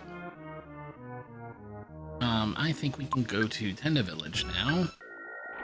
Start finishing up the game.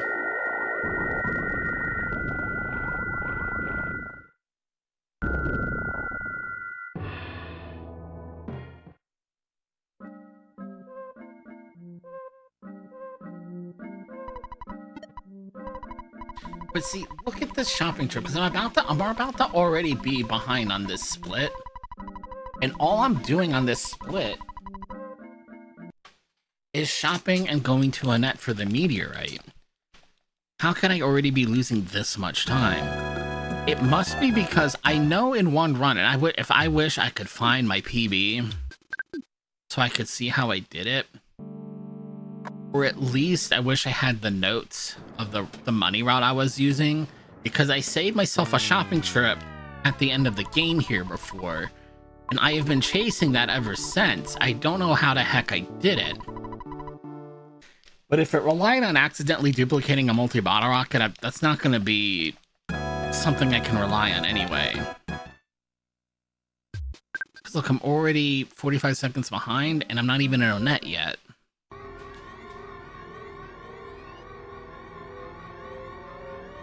And this split doesn't end until I turn into a robot, so I've got multiple minutes left on this split. So I don't know if I, like, split wrong. I don't know what's going on.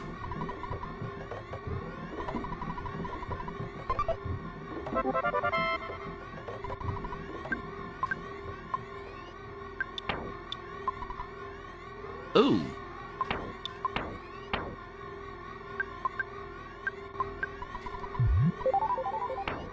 I got 2 shots at this. Don't bonk, don't bonk, don't bonk, don't bonk. All right.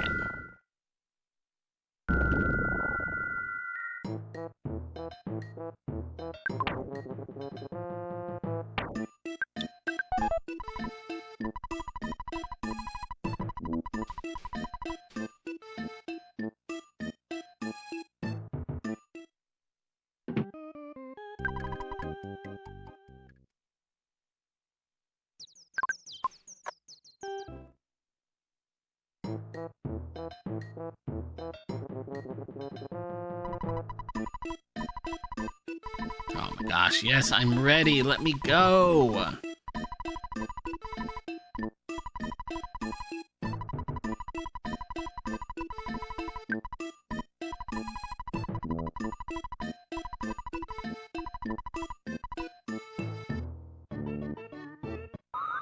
Excuse me.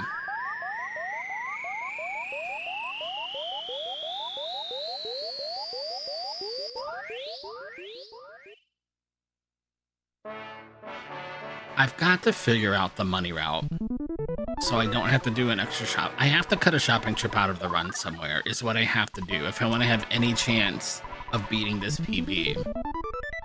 Because what I must have done at some point with the route is made a change that was technically faster for those few segments, but added a shopping trip at some point in the run, and I didn't take that into account.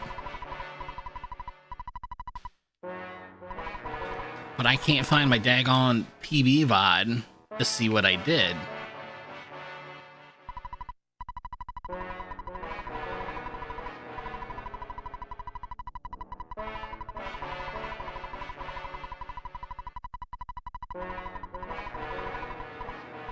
Look, I'm already 6.5 minutes behind. We're gonna be probably 8 minutes behind by the time we're done. Of those 8 minutes, 3.5. Let's say all 3.5 of that was waiting for Sunstroke. 4.5 minutes left. Lumen Hall, I had to run around and do some. I got a little bit lost in shopping or something. Okay. Knock off a minute or so there. 3 minutes. I'm 3 minutes behind, really. Am I 3 minutes behind because I can't figure out where I'm splitting on these two splits? Am I 3 minutes behind because I'm doing a bunch of extra shopping?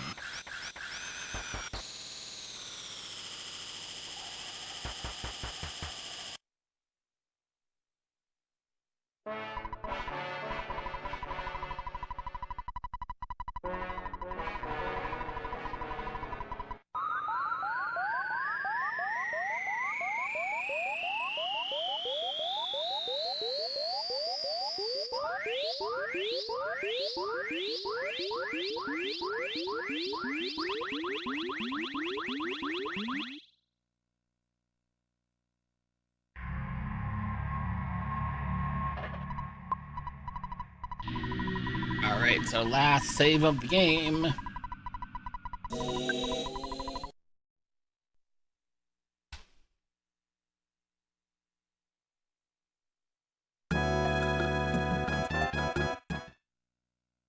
One more trip out of bounds.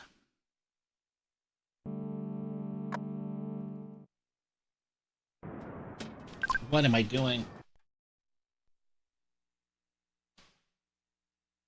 I forgot what I was doing. I thought for whatever reason I walked out the door and expected to load into my speedrun file. That's why I was holding Northwest. I forgot I have to, game over first. I have to game over, get through this wall of text, and then go back to the title screen before I can run Northwest.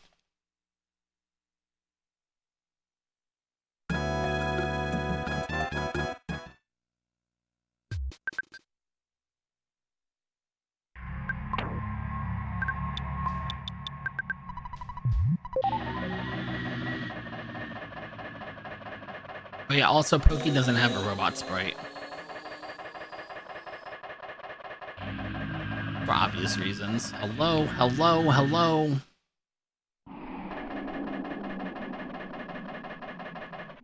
Alright, we gotta do a gear check. C pendant on, Franklin badge on Koro. Those are not super. Or those are not skip sandwich deluxes. We're good to go. Wait. Just got his rabbit foot. Yeah, we're good. We're good.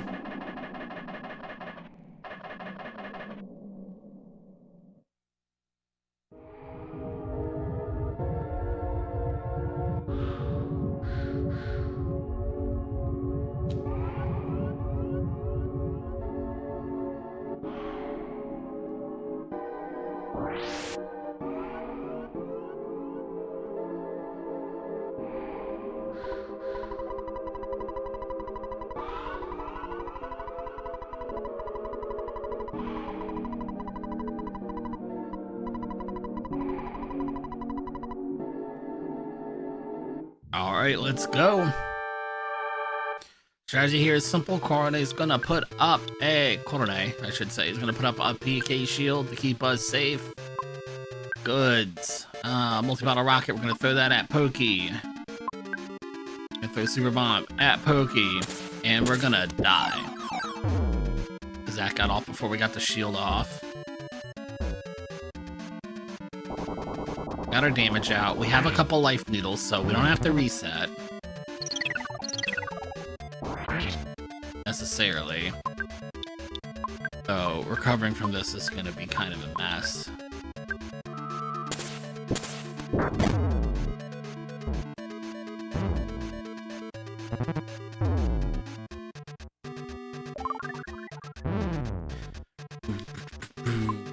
We've got probably too much damage to make up now.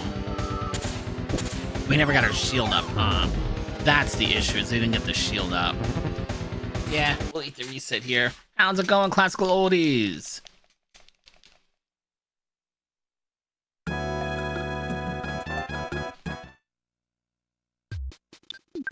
There's just not a whole lot of room for error, no matter what I bring into this Gygus fight.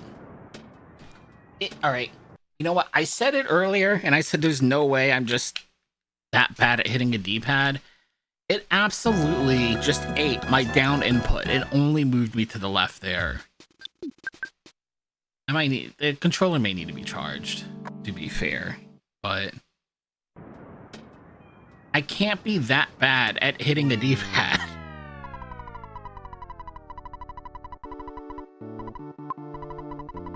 Like once, okay, I fat fingered the wrong input. 3 times, I just failed to go down to the left.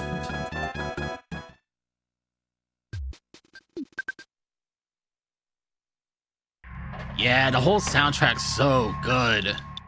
This is also one of my favorite games. Well, this is probably my favorite game.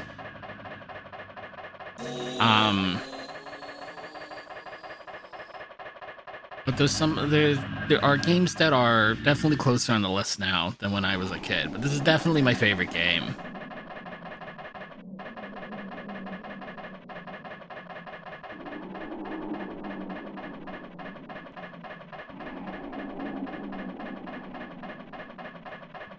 Is there anything I can do? Not really.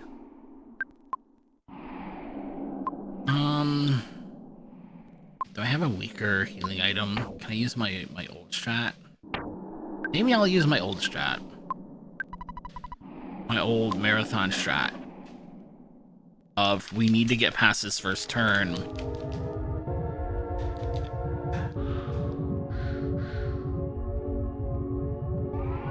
Let's make sure, because I want to finish this run, and I don't want to keep seeing this boss fight over and over. Let's completely punt on the first turn. I need to get 2 multi-bottle rockets off to get out of phase 1. But if we have Jeff heal Paula on the first turn, we should get out of this first turn with a shield up, which will guarantee we get our 2 bottle rockets off no matter what.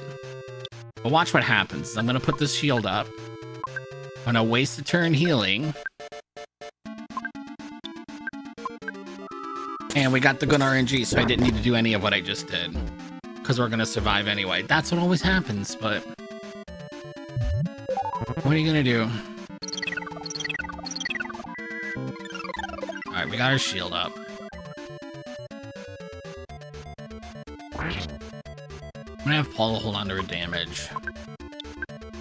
Bottle rocket out. Super bomb out. That's 1 hit on the shield. Ouch.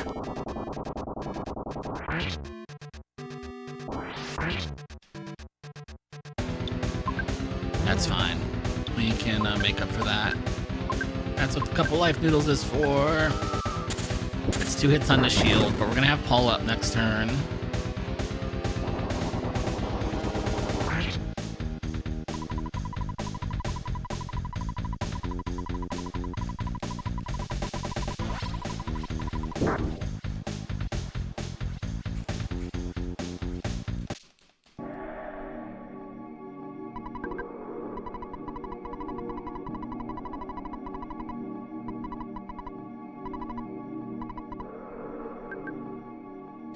Just pretty much out of damage now because I didn't give him any super bombs.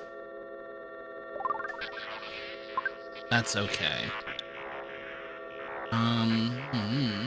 Super bomb. Right, I got nothing else on him. Nope, he's got nothing else. Let's get a life up on Paula. If we can. Okay, we got our heal out. Where's my, Dragonite? There we go. And at this point, I'm actively rooting for my characters to get knocked out, unless it's Paula. Because just in terms of the speedrun, they're not adding enough to the party right now to make their turns worthwhile, to be honest. Like, it's just a bunch of extra text to mash through, a bunch of extra menus to menu through.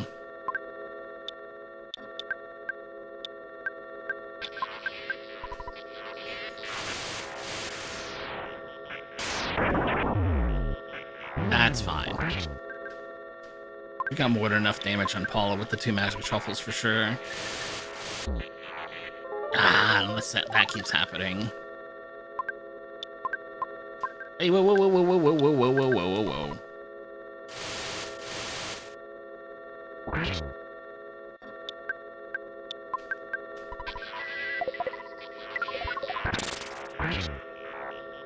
Yeah, plenty of damage in my pocket. From here, it's just kind of a matter of time. I can breathe easy once we get out of the first phase of the Gygus fight. As long as I've got everybody geared up properly. Because at this point, Gygus only has 3 attacks. One of the attacks is PK Thunder. But that will be reflected by the Franklin badge, which will keep Paula safe. And I don't know if I explicitly said this, but right now the only character I care about is Paula. The other 2 characters can't contribute, especially in phase 3. They have nothing they can contribute. The second attack Gygus has is PK Flash, which has a chance to just one-shot you, but Paula's gonna be safe for that because she's got a C pendant on, so she's immune to that. And then the third attack, I think, is PK Freeze. It's some sort of elemental damage that has a chance to make you lose a turn. And if Gygus makes me lose a bunch of turns in a row, technically speaking, I could still die, but it's only going to deal 8-9 damage a pop on Paula. So I don't have any healing left, but unless I get hit like 15-20 times in a row with that, I'm not too worried about it.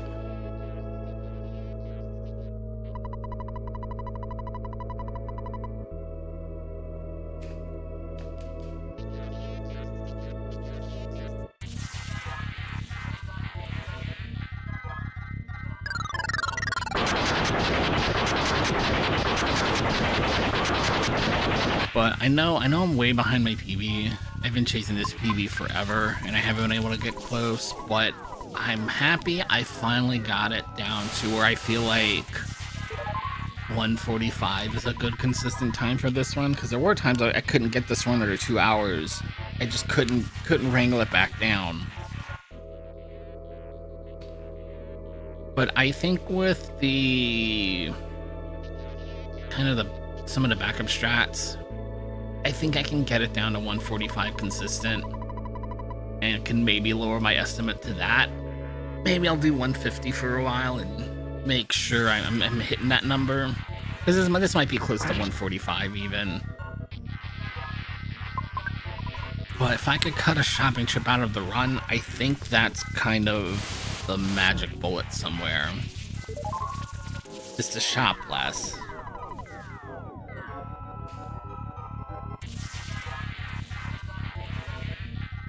It's either to shop less or I'm splitting in the wrong place on these last 3 splits. I gotta try again to try to find my PvE VOD.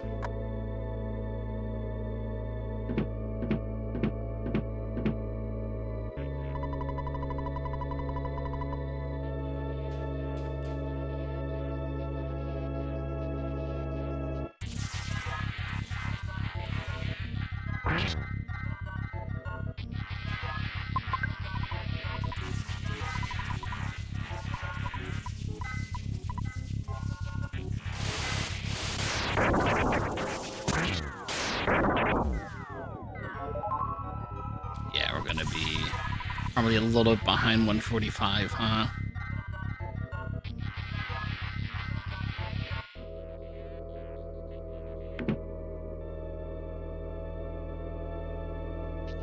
So we're not pushing 2 hours anymore.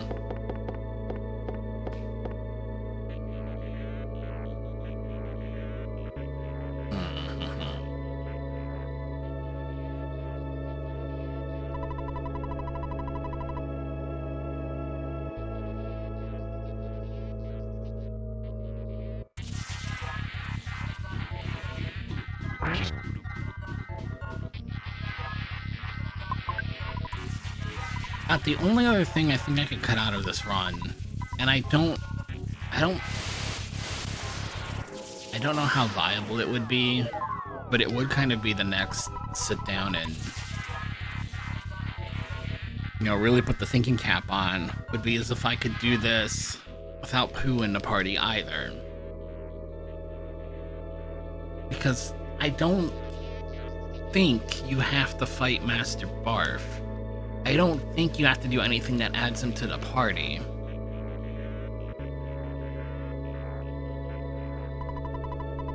The only real reason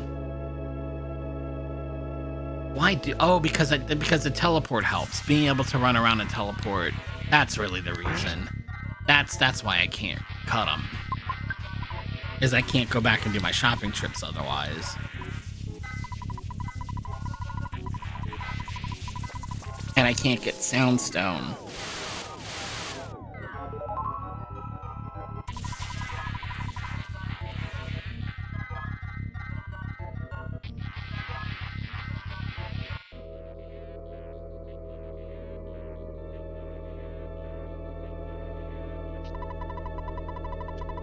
It's how am I going to do my shopping if I don't have teleport?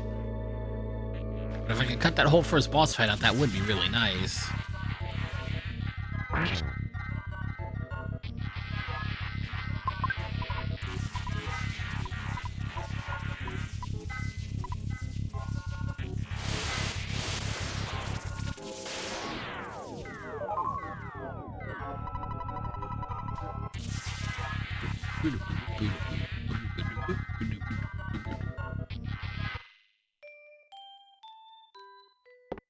All right, 2 more turns.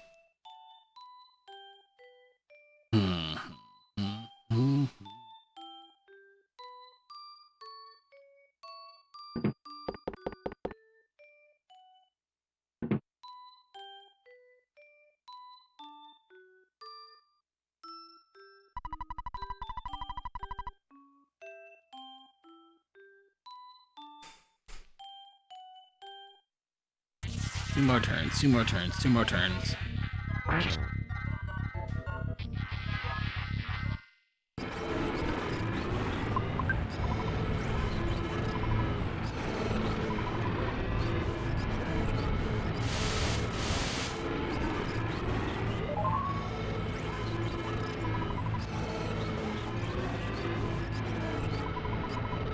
Oh, like turbo not on those buttons? Oh, I guess not.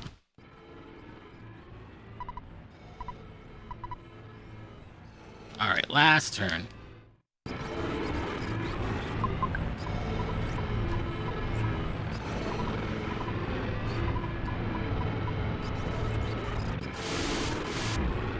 Don't you do it. Alright, good. Time! So we did crack sub 145.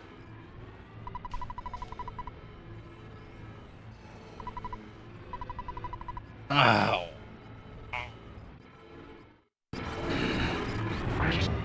I still don't know about this early game shopping trip. No, I said because it helps you with Starman fight too. So it's probably worth it. I just got bad RNG on getting Sunstroke on this 240 plus 245 split.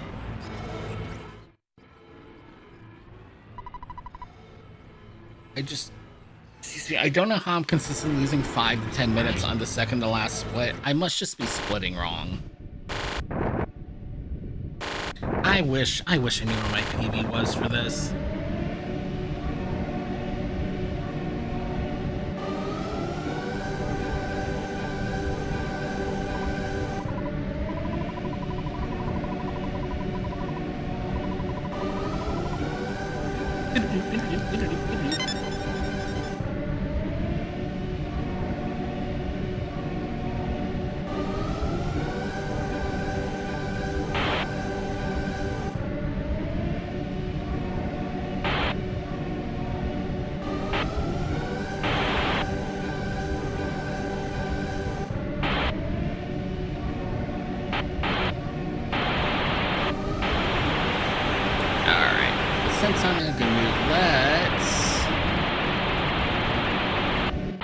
Alright, let's clear these splits, save these splits.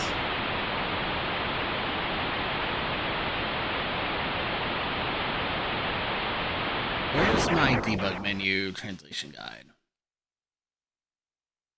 So if I can find the right buttons, that'll look cleaner at least.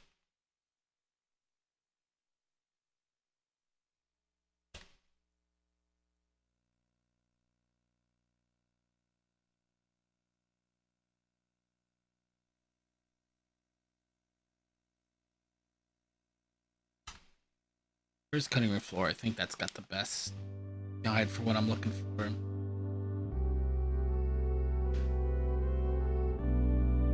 Unused scripts, no, descriptions, shop, bitmap, goods, important goods. Move to area. Uzo.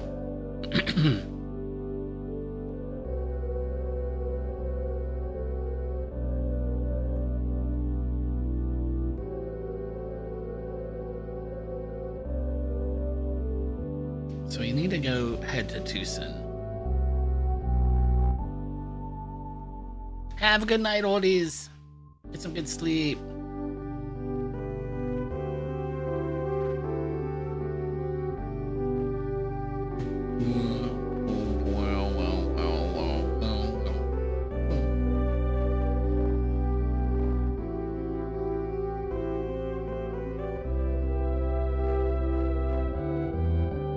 Alright, let's teleport ourselves to Tucson.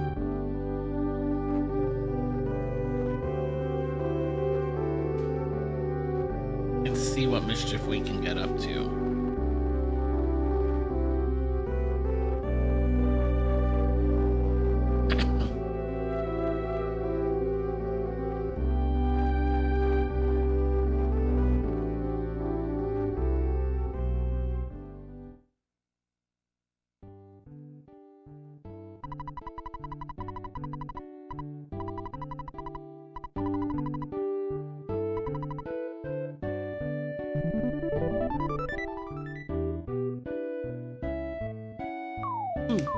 Woo.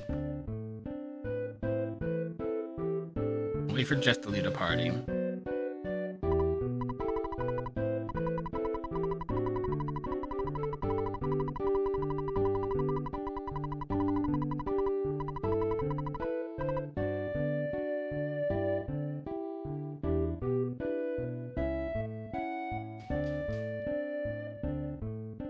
So I was gonna ask Ness if Ness will let's go to her home.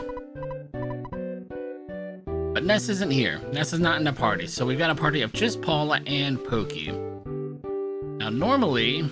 Oh no, I didn't send myself the protractor. I can't do anything I was gonna show off, huh? Because I don't have a protractor. I goofed up. Sugar. I forgot to move the protractor. I've got to...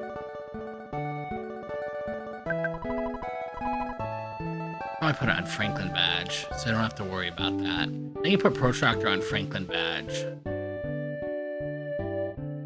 so I could show this off at the end of the run. I was going to go have Pokey walk Paula home and show what happens then, because sometimes the game crashes spectacularly. But if it doesn't, then I was going to show what happens if you complete the prologue without Ness around. And in that case, the game also crashes spectacularly.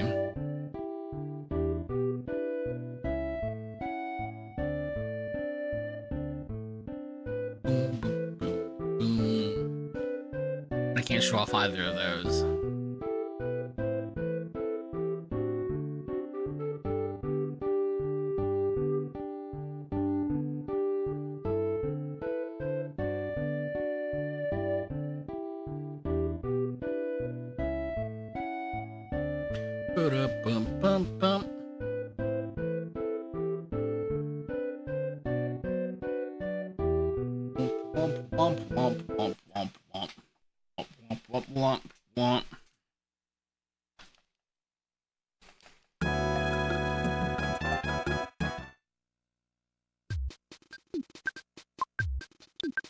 Okay, so that's gonna do it for me tonight. It is close enough to 4 in the morning. No host. I'll let the auto host handle it. I'm going to bed. Oh gosh. And probably no stream tonight, Wednesday night, just because I'm up late tonight. I'll be in the office Thursday, and I got a decent run in, so I'm feeling pretty good. I don't feel like I need to nose back to the grindstone on a night I'd rather just sleep in. But we'll be back Friday night. What's Friday night? Friday night's supposed to be Street Fighter and maybe chess. And then holo break over the weekend, and then back at EarthBound again next week. So until then, everybody, stay safe, have fun, take care of yourself and each other. I will see you next time. Oh yeah, sushi nasai.